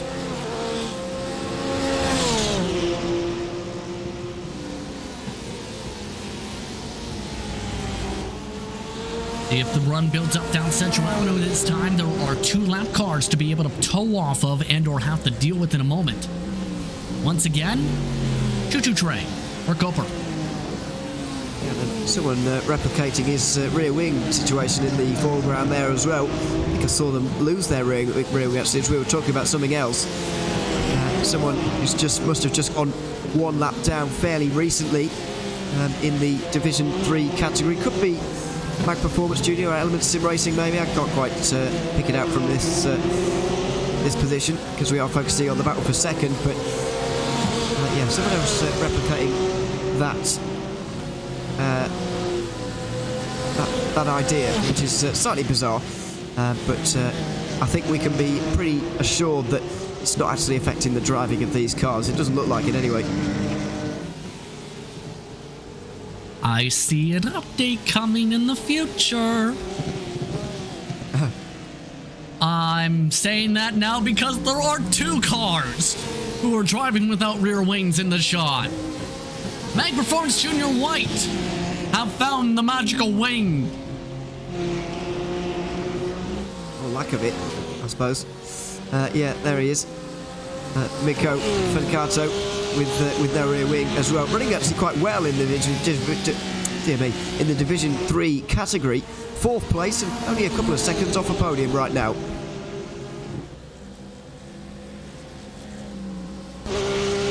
Mirko Fencato not giving it up as easily as you may think here.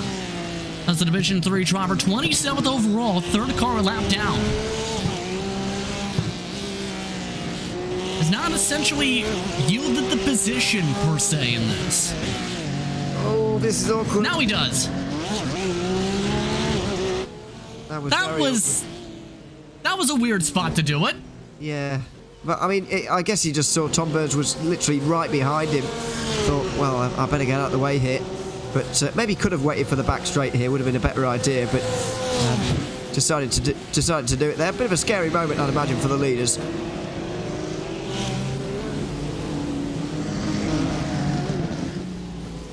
It's amazing how many marbles are built up on this racetrack too at this point. All those specks and dots are the marbles specifically that you see out of the groove.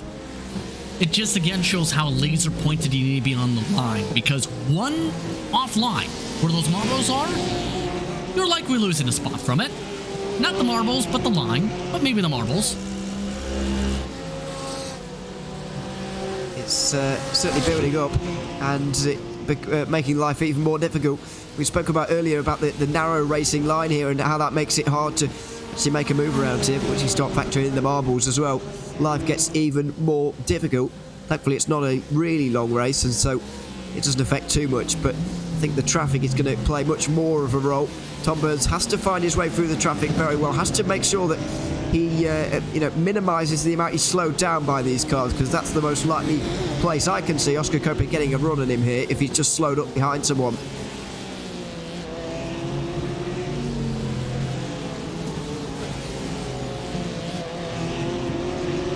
More lap traffic yet again. Olympus Esports Lambda. I have to say, Olympus Esports has not had the funnest of days. Let's take a look at a team that is having their funnest day of the year. And it's not just Daniel Hake and Team Heusinkveld. It's Ingersoll Rand GT3 Sprint 1. This team has had a horrific year coming into today, so far in the season. By far their best run all campaign. To say the very minimum, this is a huge day for this team in the season. For halfway. Yeah, it really is. And not only in terms of just GT Sprint Series competition, in terms of competition generally, especially in IVRA, they've had some really bad luck in the Club Sport Series, for example. Their TCR was taken out on lap 1 at Interlagos just before the end of 2022. And in the race yesterday, they got flung miles into the air by another TCR at the chicane. You may have seen it on the internet. It was quite spectacular, but just sums up the way their luck has been going, really, because how often do you see that? Especially at a circuit like Imola, you don't often see TCRs cartwheeling through the air. But that's just the story of the last few months for Ingersoll Rand, so they'll be absolutely loving the fact they're battling for a top 5 position right now.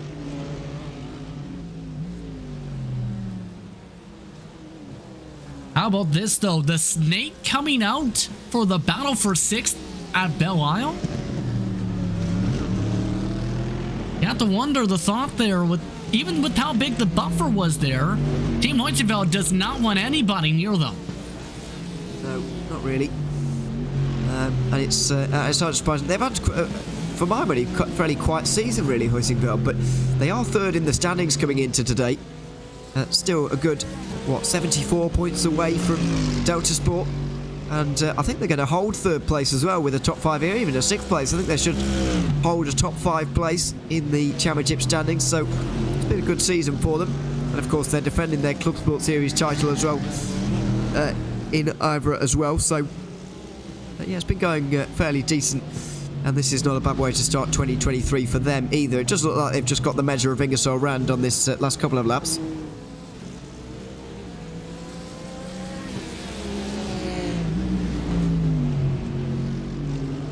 Still just able to pull away, though, from the German sim racing blue car in the midst of things. And The big thing for them, they're one of the few cars without damage. Let's take a look at another car that has also sliced through the field. This is your second place Division 2 team today, Satellite Racing. They started off the day with Ryan Washaleski, now Adam State behind the wheel, UK and I-based driver on the platform. They've done a very good job themselves after getting through the Hornet's Nest to start off the day and try and score themselves some points because, well, if you look at the standings, they do not have points entering today. Yeah, it's not ideal. I think, by the way, I just heard someone getting going again. Yeah, I did hear someone getting going again. Not Precision Racing Esports, is it? It is. Oh, dear, yeah, it is. This is what I could hear in the background, and you may have heard it at home.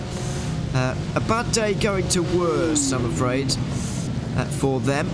And just trying to find a way to get back going again. I think that's the Division 3 car, though. Correct. Was it? Yeah, so that's Nick McLaughlin, who was running well, and he was inside the top 5, I think, before that spin, maybe. But we'll have lost a lot of time with that. Getting back to Satellite Racing, they run a fair few leagues. Also have done well in terms of some of the top-lit special events we've seen, especially under the Satellite Madness or combination of that, so to speak. And this is also a team, mind you, that, well, has been outright dominant in some other series, with some of these drivers they are racing against in some of those set series. So a great job for Satellite in their Division 2 start of the year. It is. And they're going to have a big job on their hands here. I'm very sure about that, excuse me, because Johan Martin Meyer, we know how good he is in this car. You know, what a strong performance that one put in at the Nürburgring. Unfortunately, well down in 11th in the standings now, really needs a big performance. So Satellite Racing are going to have their hands full trying to defend in this position. Also doing very well today is the car they're battling with. We talked about Delta V dominating at the start of the year, then having lots of bad runs as of late. They hit a bit of the wall there, but they are in position to gain a lot of points back today. Yeah. That's going to be in the back of his mind here. He doesn't want to throw away the job done by them in the day so far. He doesn't want to give that all away, so he will be a little bit more cautious than maybe otherwise. And then maybe he would have been at Imola, given that he had that Nürburgring result to kind of bounce back off. Doesn't really have that kind of luxury anymore. Will want to consolidate this podium more than anything.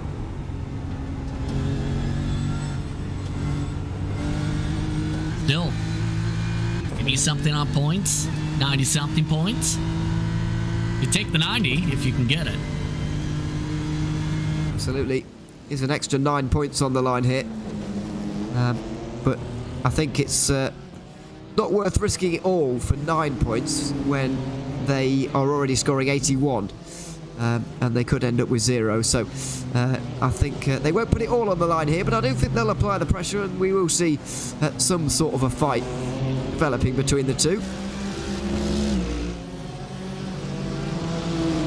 Interestingly, though, I want to note, at least on the verbal side, we talked about the Division 3 gap reducing.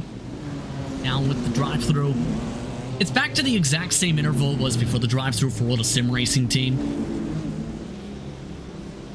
You have to feel for some of the teams that have been involved in this attrition, especially, say, in these division leads, or having the track position early, and getting cars that are, well, now down on the straight line. Yeah, it's not as big of a factor as it might be at other circuits, maybe, but there will be some very wounded cars around there at the moment. There's still a lot of them as well. A lot of cars, there's still 40 running. There is one team who has now, I think, seen their final car hit their wounded list. Olympus had started a few cars today. And, well, I believe their last on Lambda just seen their day come to an end, because they have mandatory repairs now, too.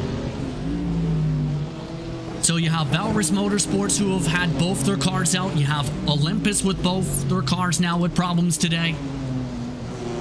Some of these teams going to have to go back to the drawing board and wrap their cars in bubble wrap. Might need it for Suzuka, really. It's not exactly an easy circuit to negotiate. There's no room for error there.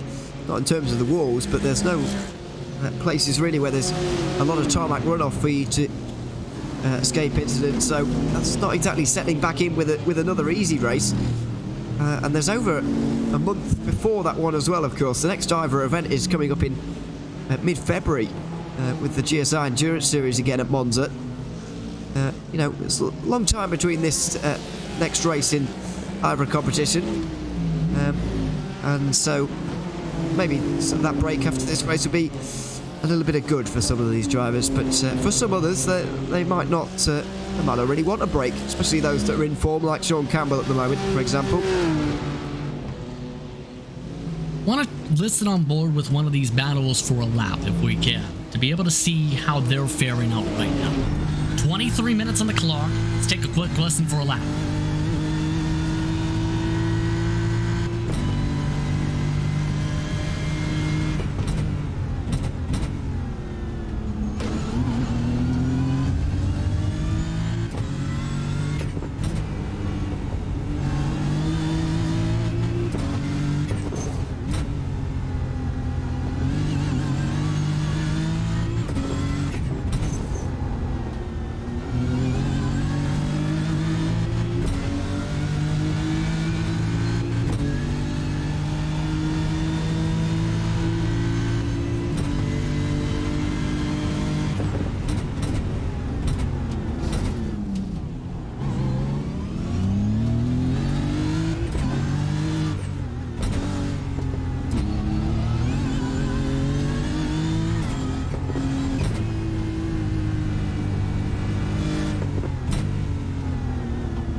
And again, just how much the throttle input's so critical.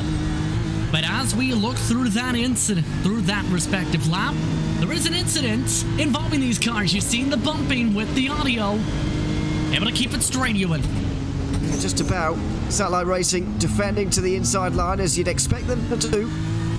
Trying to make it work on the outside, but just a little bit of contact. I don't know if it was Satellite Racing braking too late and getting too deep on the brakes there, or whether the contact actually sent Adam State wide. But either way, it very nearly ended up with them both nosing the barriers, and that would have been delightful for JTR Esports, but that didn't happen in the end. They were all able to continue on, yeah, very close to a big incident there, and maybe a little bit of a look into what we can expect from these final 20 minutes in these two-car battles over podium positions, which we do have in two of our categories. Now, some of these battles going to be very likely heating up, not just the Tom Burns Cooper battle we looked at, but this one, as we mentioned, for Division 2. Especially with the physicality now, with Delta V up ahead as a result of our satellite racing for now. That coming in the last corner, coming up to the fountain. Also, a move coming from Cooper. They've been bouncing off the walls too on down Central Avenue. I think these drivers can see the end of this race coming very, very soon now, and there's starting to be moves. Tom Burns forced to go defensive there. Cooper tried to squeeze him as much as possible late on the brakes, and Cooper just didn't have the confidence that that was going to stick there at all. He backed out of it. He needs a lot more confidence than that if he's going to make a move in the future. He needs to be a lot more committed than that. He needs to trust that Tom Burns is going to give him the room if he is alongside like that. Yeah, this is going to need to be a very precise move, and based on today, several laps to set it on up in the first mark. 9 seconds back now by the overall leader as a result of some of the shuffling. Sean Campbell setting his personal best of the day in the 128.7s. These drivers in the 129.3 second bracket.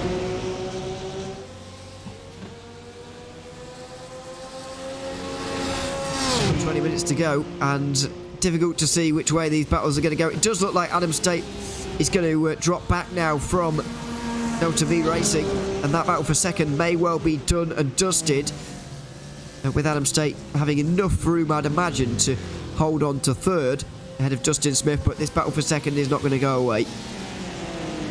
Just going to be the rhythm spot, right? Having to think things through. But we already seen the show of hand moments ago. What do you then expect the next try attempt, or how you would handle the next move, knowing what the first card was shown as? Well, Cooper didn't seem to want to go around the outside of turn 3. I guess he fears that Tom Burns is just going to put it in the wall, which I would be very displeased with as a spectator, to be honest, if I saw someone running someone else out of road.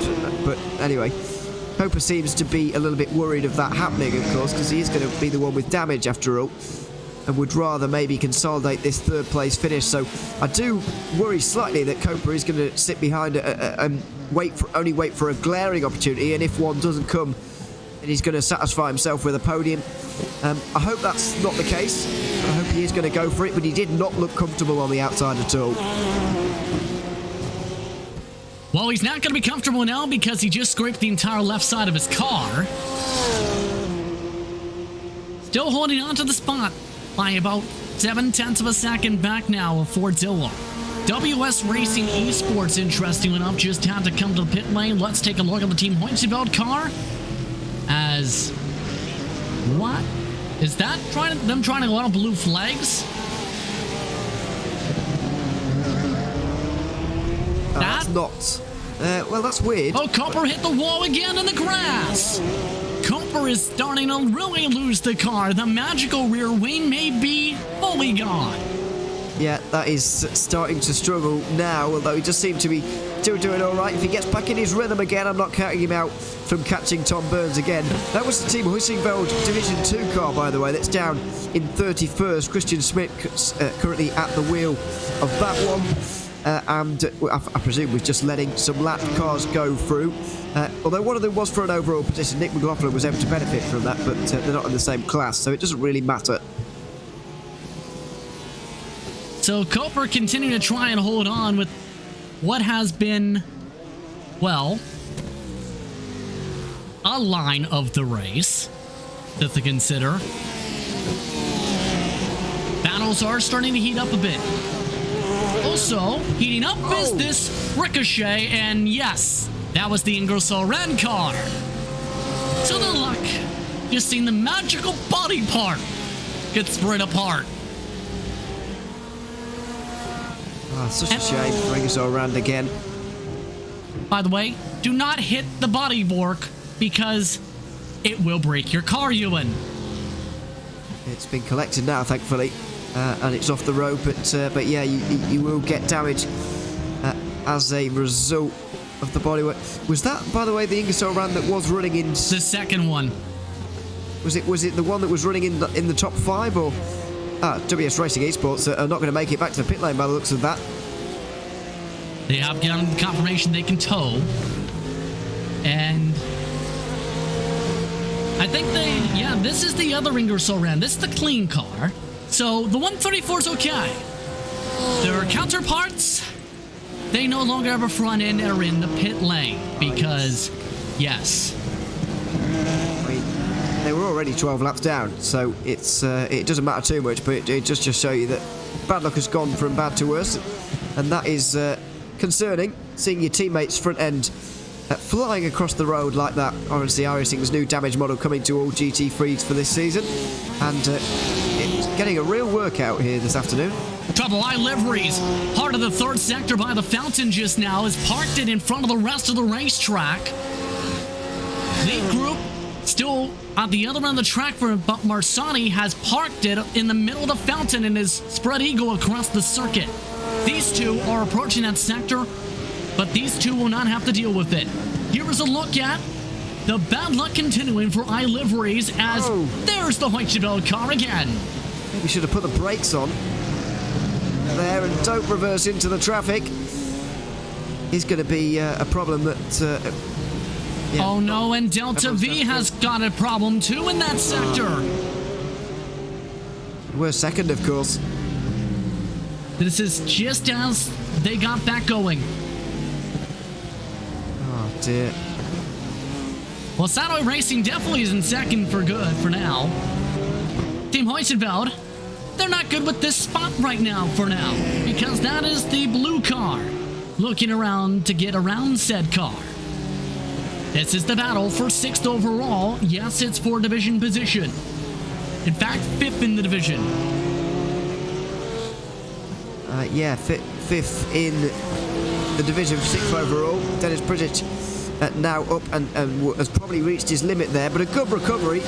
Qualified 3rd, finished 5th is not a bad result to have, and when you consider the amount of overtakes he's had to make in this race, you can't begrudge him that 5th position whatsoever in Division 1. So fair play to him, he's able to get there in the last quarter of an hour. But yeah, real shame for Delta V Racing. Satellite Racing should be fine now to get home in 2nd place. But Delta V have got JTR Esports and Prestana Nomad right behind them now in a big fight in Division 2.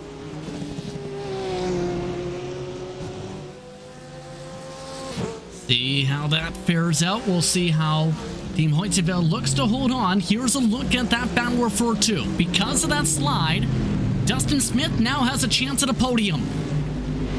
Nearly clapping the wall there. Also grouped up with them is Jason Dilworth. So 3 cars looking for 1 podium spot for Division 2, with about under 10 laps estimated to go that time by. Yeah, not long to go.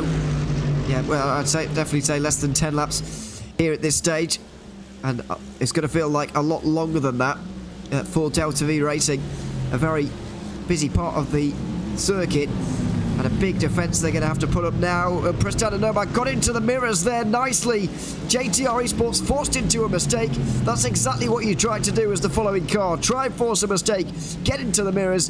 Done perfectly by the championship leaders, who are now into 4th place. So Prestana Nomad able to zip on by with that now. JTR Esports trying to defend with one of the Division 1 cars behind in Locatello. Will they yield the spot, or will they try and keep things focused ahead to get to the teal machine up the track? Locatello not making it easy with the pressure. Max Riedmuller is also again with 2 drive-thrus on the day, looking to also pass by Locatello. Yeah, bizarre to see these two so far down, it really is, but given the races that they've had, it's hardly a huge surprise.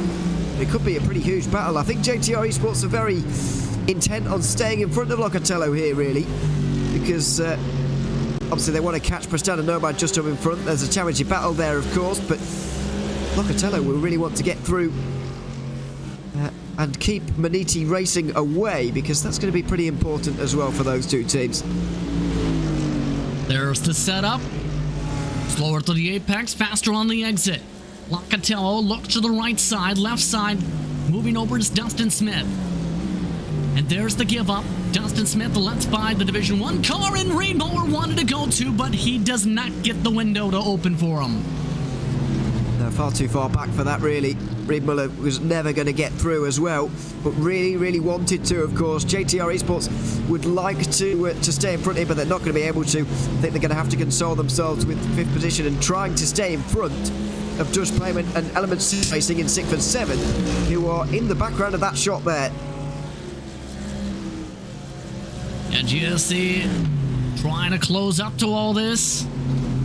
Riedmuller wants to go. The battle with the Mercs. The Audi also closing up because of some of the checkups. Dustin Smith starting to lose a lot of ground now. He's lost 2 seconds to Dilworth already in the past 3 laps with the battles. Nearly hits the wall. We got so tight. Riedmuller shows the nose. Not close enough. Not quite. And with every lap that passes, with every minute that passes, he's losing chances to catch Locatello. Although there's the mistake from JTR Esports. Max Riedmuller will be able to get through now.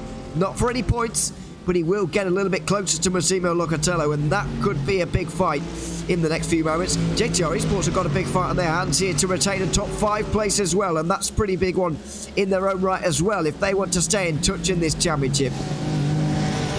The Deutsche Payment is closing to them, but here's a look at the battle for second again. They've lost 3 seconds this lap. This is why. How about a crash to check them both up? So Copa finally forced that mistake from Tom Burns that he was waiting for, but in doing it, he was on such a strange line himself, he couldn't actually take advantage. So Tom Burns is able to hold on the place anyway, and all of a sudden the Division 2 leader, Florian Hohn, has caught up to them. But obviously he won't be worried about this, he's got nearly half a minute's worth of a lead. Under 10 minutes on the clock, Cooper nearly knocks the wall down. Again, trying to get things lined up for the outside line. Division 2's leader, German Sim Racing Red, looking ahead, looking for an overall podium possibly. Setup going to be so critical at this point. Really is. Very difficult to do as well. You've got to have a good exit out of here, out of turn 6. If you're Oscar Copa, you've got to be close, but he's not had a good exit at all. He's got that all wrong. He's going to have to wait a little bit longer. Not many laps to go now in this race, though. 6 estimated to go next time by the stripe. No mistake, although he nearly hits the wall. Talk about splitting hairs. That may have not even fit a sheet of paper between that car and the wall. Yeah, almost splitting concrete, or certainly car body. That was really, really close, but I guess it's just kind of normal to these drivers. That's what you have to do around street circuits. You have to get that close to the wall. You have to be willing to push the limits, to scrape the wall every now and then. And that's exactly what they've done. But Copa does look quicker than Tom Burns. It's just a case of finding his way through. Major key. For those keeping track on the pylon, by the way, Pastrana Nomad nearly closed up to Delta P last time. They've lost the 1 second buffer.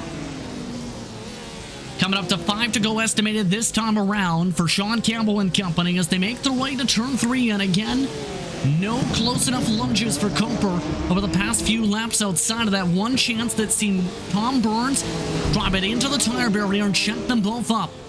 Only cost him 3 seconds, but Burns dealing with the front nose a little crushed in from it.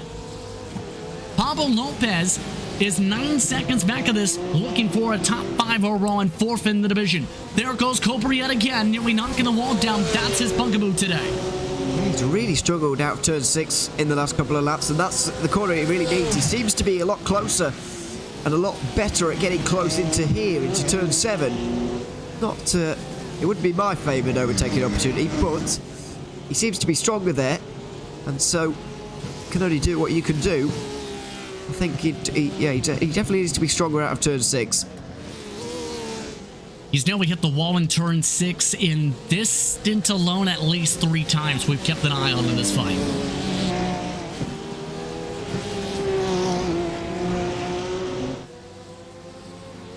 Five estimated laps to go, this time by the stripe for the race leaders. Top 4 separate by 16 seconds. 3 of those 4 separate by 1 second overall. Cooper, yet again, struggles with tightness. Burns, yet again, spreads it out enough to be able to go underneath the yellow bridge. He's just never getting close enough into turn 3. He's able to close through there and it loses a bit more time through the grass. It's not going to be this time. He needs a good lap here to try and get as close as he can to the back of Fordzilla and then have a go maybe next lap. Even with a great exit out of turn 6 here, he's nowhere near close enough for a move. So it's all about working on this, but he is running out of time. As you mentioned, 4 laps to go at the line.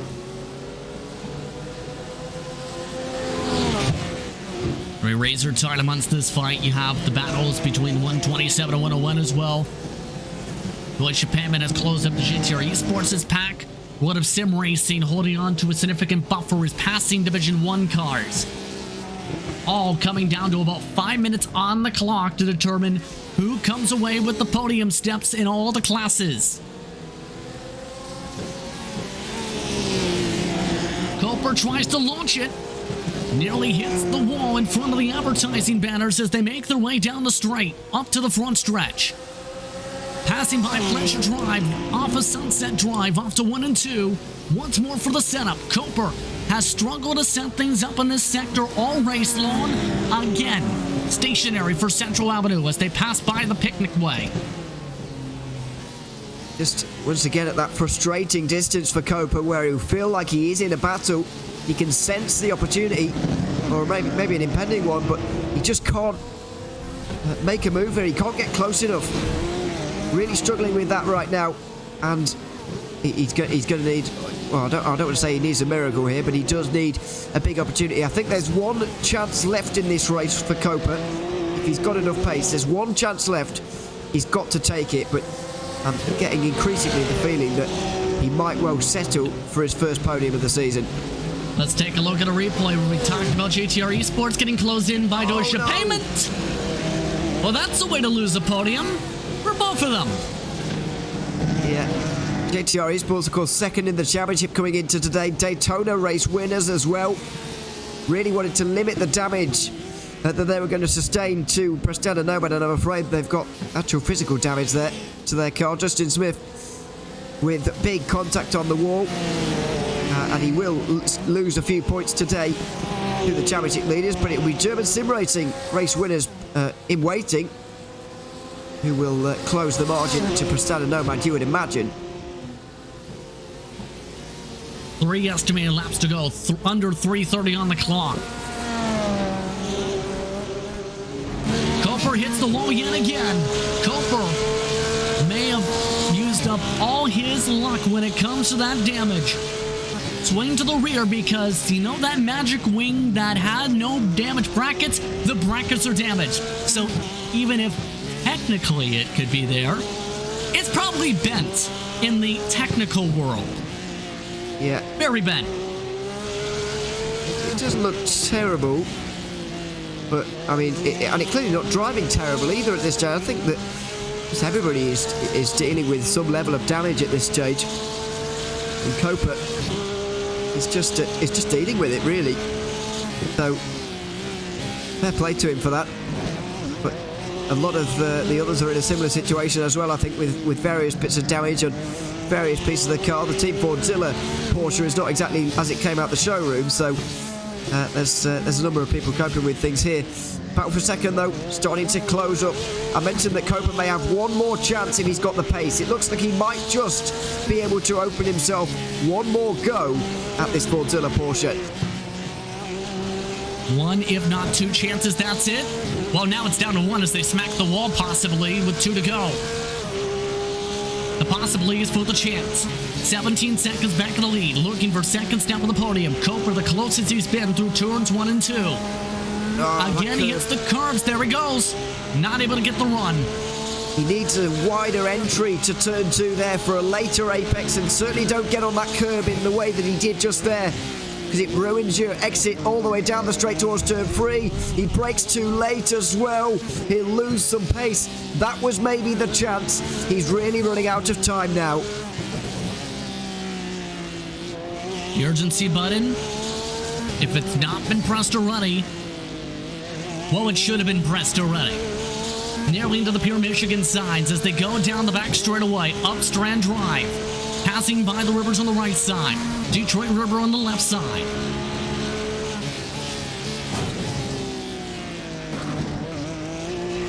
Expecting to see possibly the white flag this time by for Delta Sport and for Sean Campbell as the clock reaches 1 minute, the Delta 90 seconds.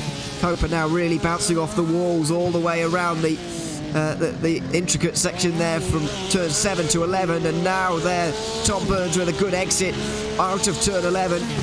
He should have second place. He should have enough here. Cooper really struggling. The damage taking its toll. He's understeering in that Porsche. He'll have to settle for third. White flag is waving by Barney the flagman. Final lap to go for Sean Campbell. Sean Campbell played the long game on the strategy to put himself in this spot once more. And once he was set forward and set clear, he took off like a rocket. Still about 10 more corners to go for Delta Sport to be able to secure another victory this season, their third on the trot. Third on the trot, but third different way of winning. Imola was a pole and lights to flag victory. Daytona was a big battle involving 4 cars. This one, very different as well. Having come through, even being involved in a bit of contact on lap 1. He survived the opening moments. He used pit stop strategy perfectly. And once he saw the lead, he didn't look back again. Another different way of winning a race by Sean Campbell. And once again, showing himself to be so impressive in this season. Sean Campbell has been the man of the past few months in this series. For the third straight time in the IVRA GT Sprint Series powered by Heusinkveld, Delta Sport Sean Campbell comes out of the final corners to take the checker flag. He wins at Belle.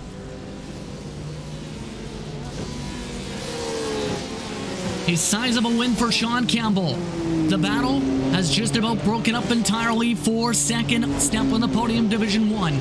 But Division 2, this car started off with a strong qualifying run, got the track position, stayed out of the big ones. German Sim Racing Red wins Belleisle's second division.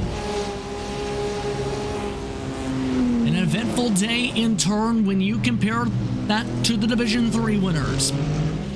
Already, some of the drivers behind them have taken a checker flag getting lapped. No one else can pass them as all the other Division 3 cars have been lapped. In potentially controversial fashion, World of Sim Racing Team looks to close out the final sectors to win themselves their first win of the season in Division 3. Well, they did cause that incident, of course, but they took their medicine. They got a deserved penalty, but they served it. They still had a lead, and they have not looked back either. The gap was around 50 seconds. They are going to be credited with a lap over the field. They're not really going to involve themselves in the championship fight either with this performance, really. They're still a fair way away from that. That lead will go to Prestana Nomad, but this win will taste as sweet as ever for Marco Pereira. The bad luck streak ends with the checker flag. World of Sim Racing Team breaks through with their 351 finally in 2023. And with that, the whole field has taken the checker flag, which means for some of the drivers, it's time to jump into the virtual fountain, the well-known celebration in the heart of Belle at this facility. For others, it's a chance to breathe. For others, it's a chance to still send it around the track at full pace before they can celebrate on the cool-down lap. Has anyone told him the race is over? He's driving normally, by the looks of it, Sean Campbell. He just can't stop at the moment. I think he wants to go to a specific spot. He's already been through there once, but yeah, let's see what he does on this quarter lap. We've heard of a lap of honour. This is a stint of honour. I don't know. Strategy played out just about perfectly for Campbell. He was in the final stages a second quicker. And the final lap, on average, over the final 20 laps, he was half a second quicker than the field. And this is where I think he wants to go. Remember that fountain? It's just about here. We'll see if he tries to jump into it with the cup. You can't. There's a grandstand there. I think it just wants to be on air with the brand new paint scheme, changing from the white, red, and black to a red and black with a white accent. I have to say this is I do prefer this paint scheme. Or this! Sport. There's the celebration. Coper. There we are. Oh, Coper ran out of fuel on the cooldown. That explains it. So his friend right. Oscar Coper getting helped down the cool-down lap. And this adds a magical bow to this one. Don't give him speeding.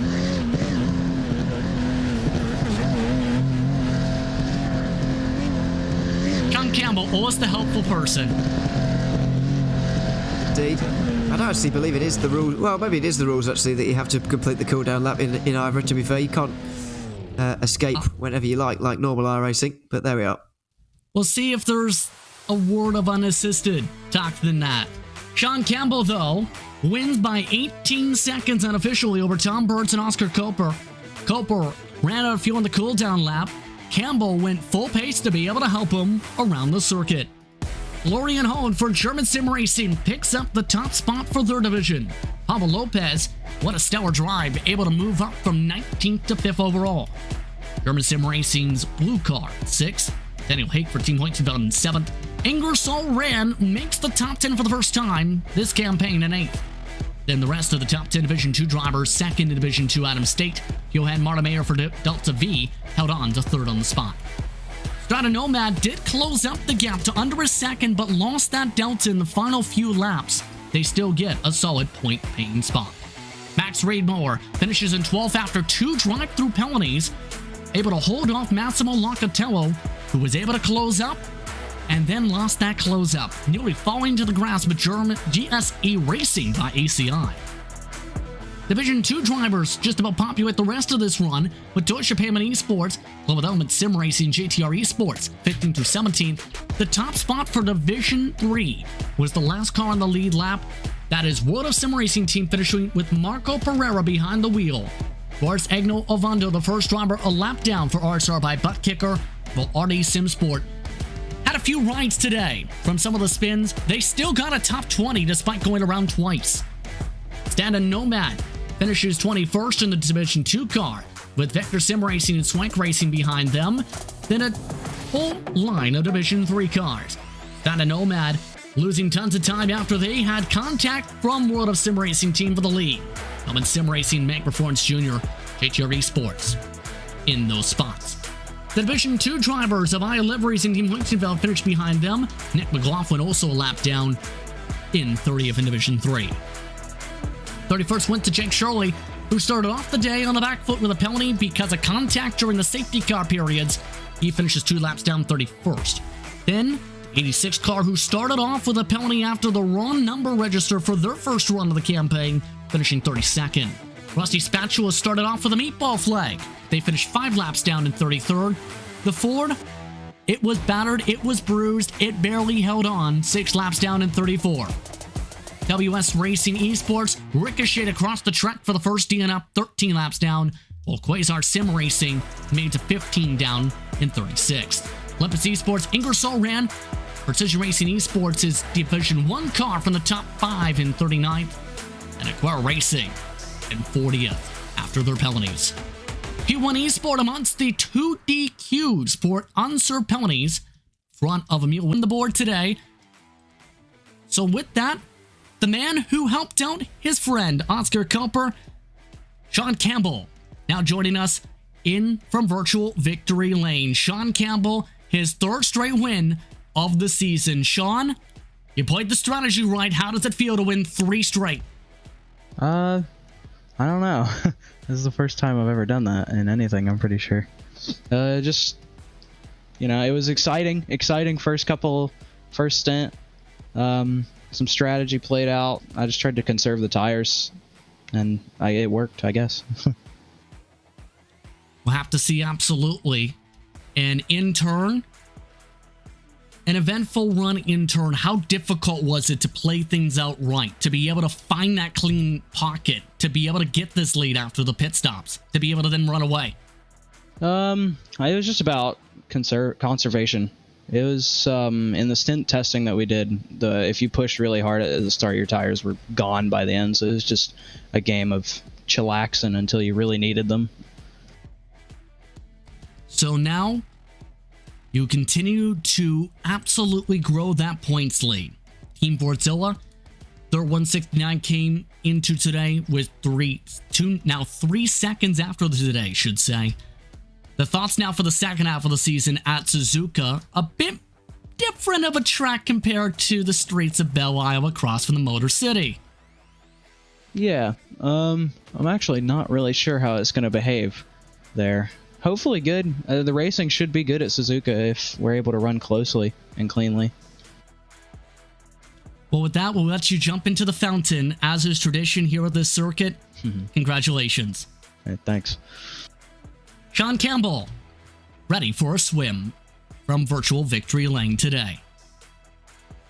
As mentioned, Suzuka next on the docket, and that's on February the 19th. Be sure to tune in at 1440 UTC, that's about 9:40 p.m. Eastern Time, to be able to see how the second half of the season starts in the month of February.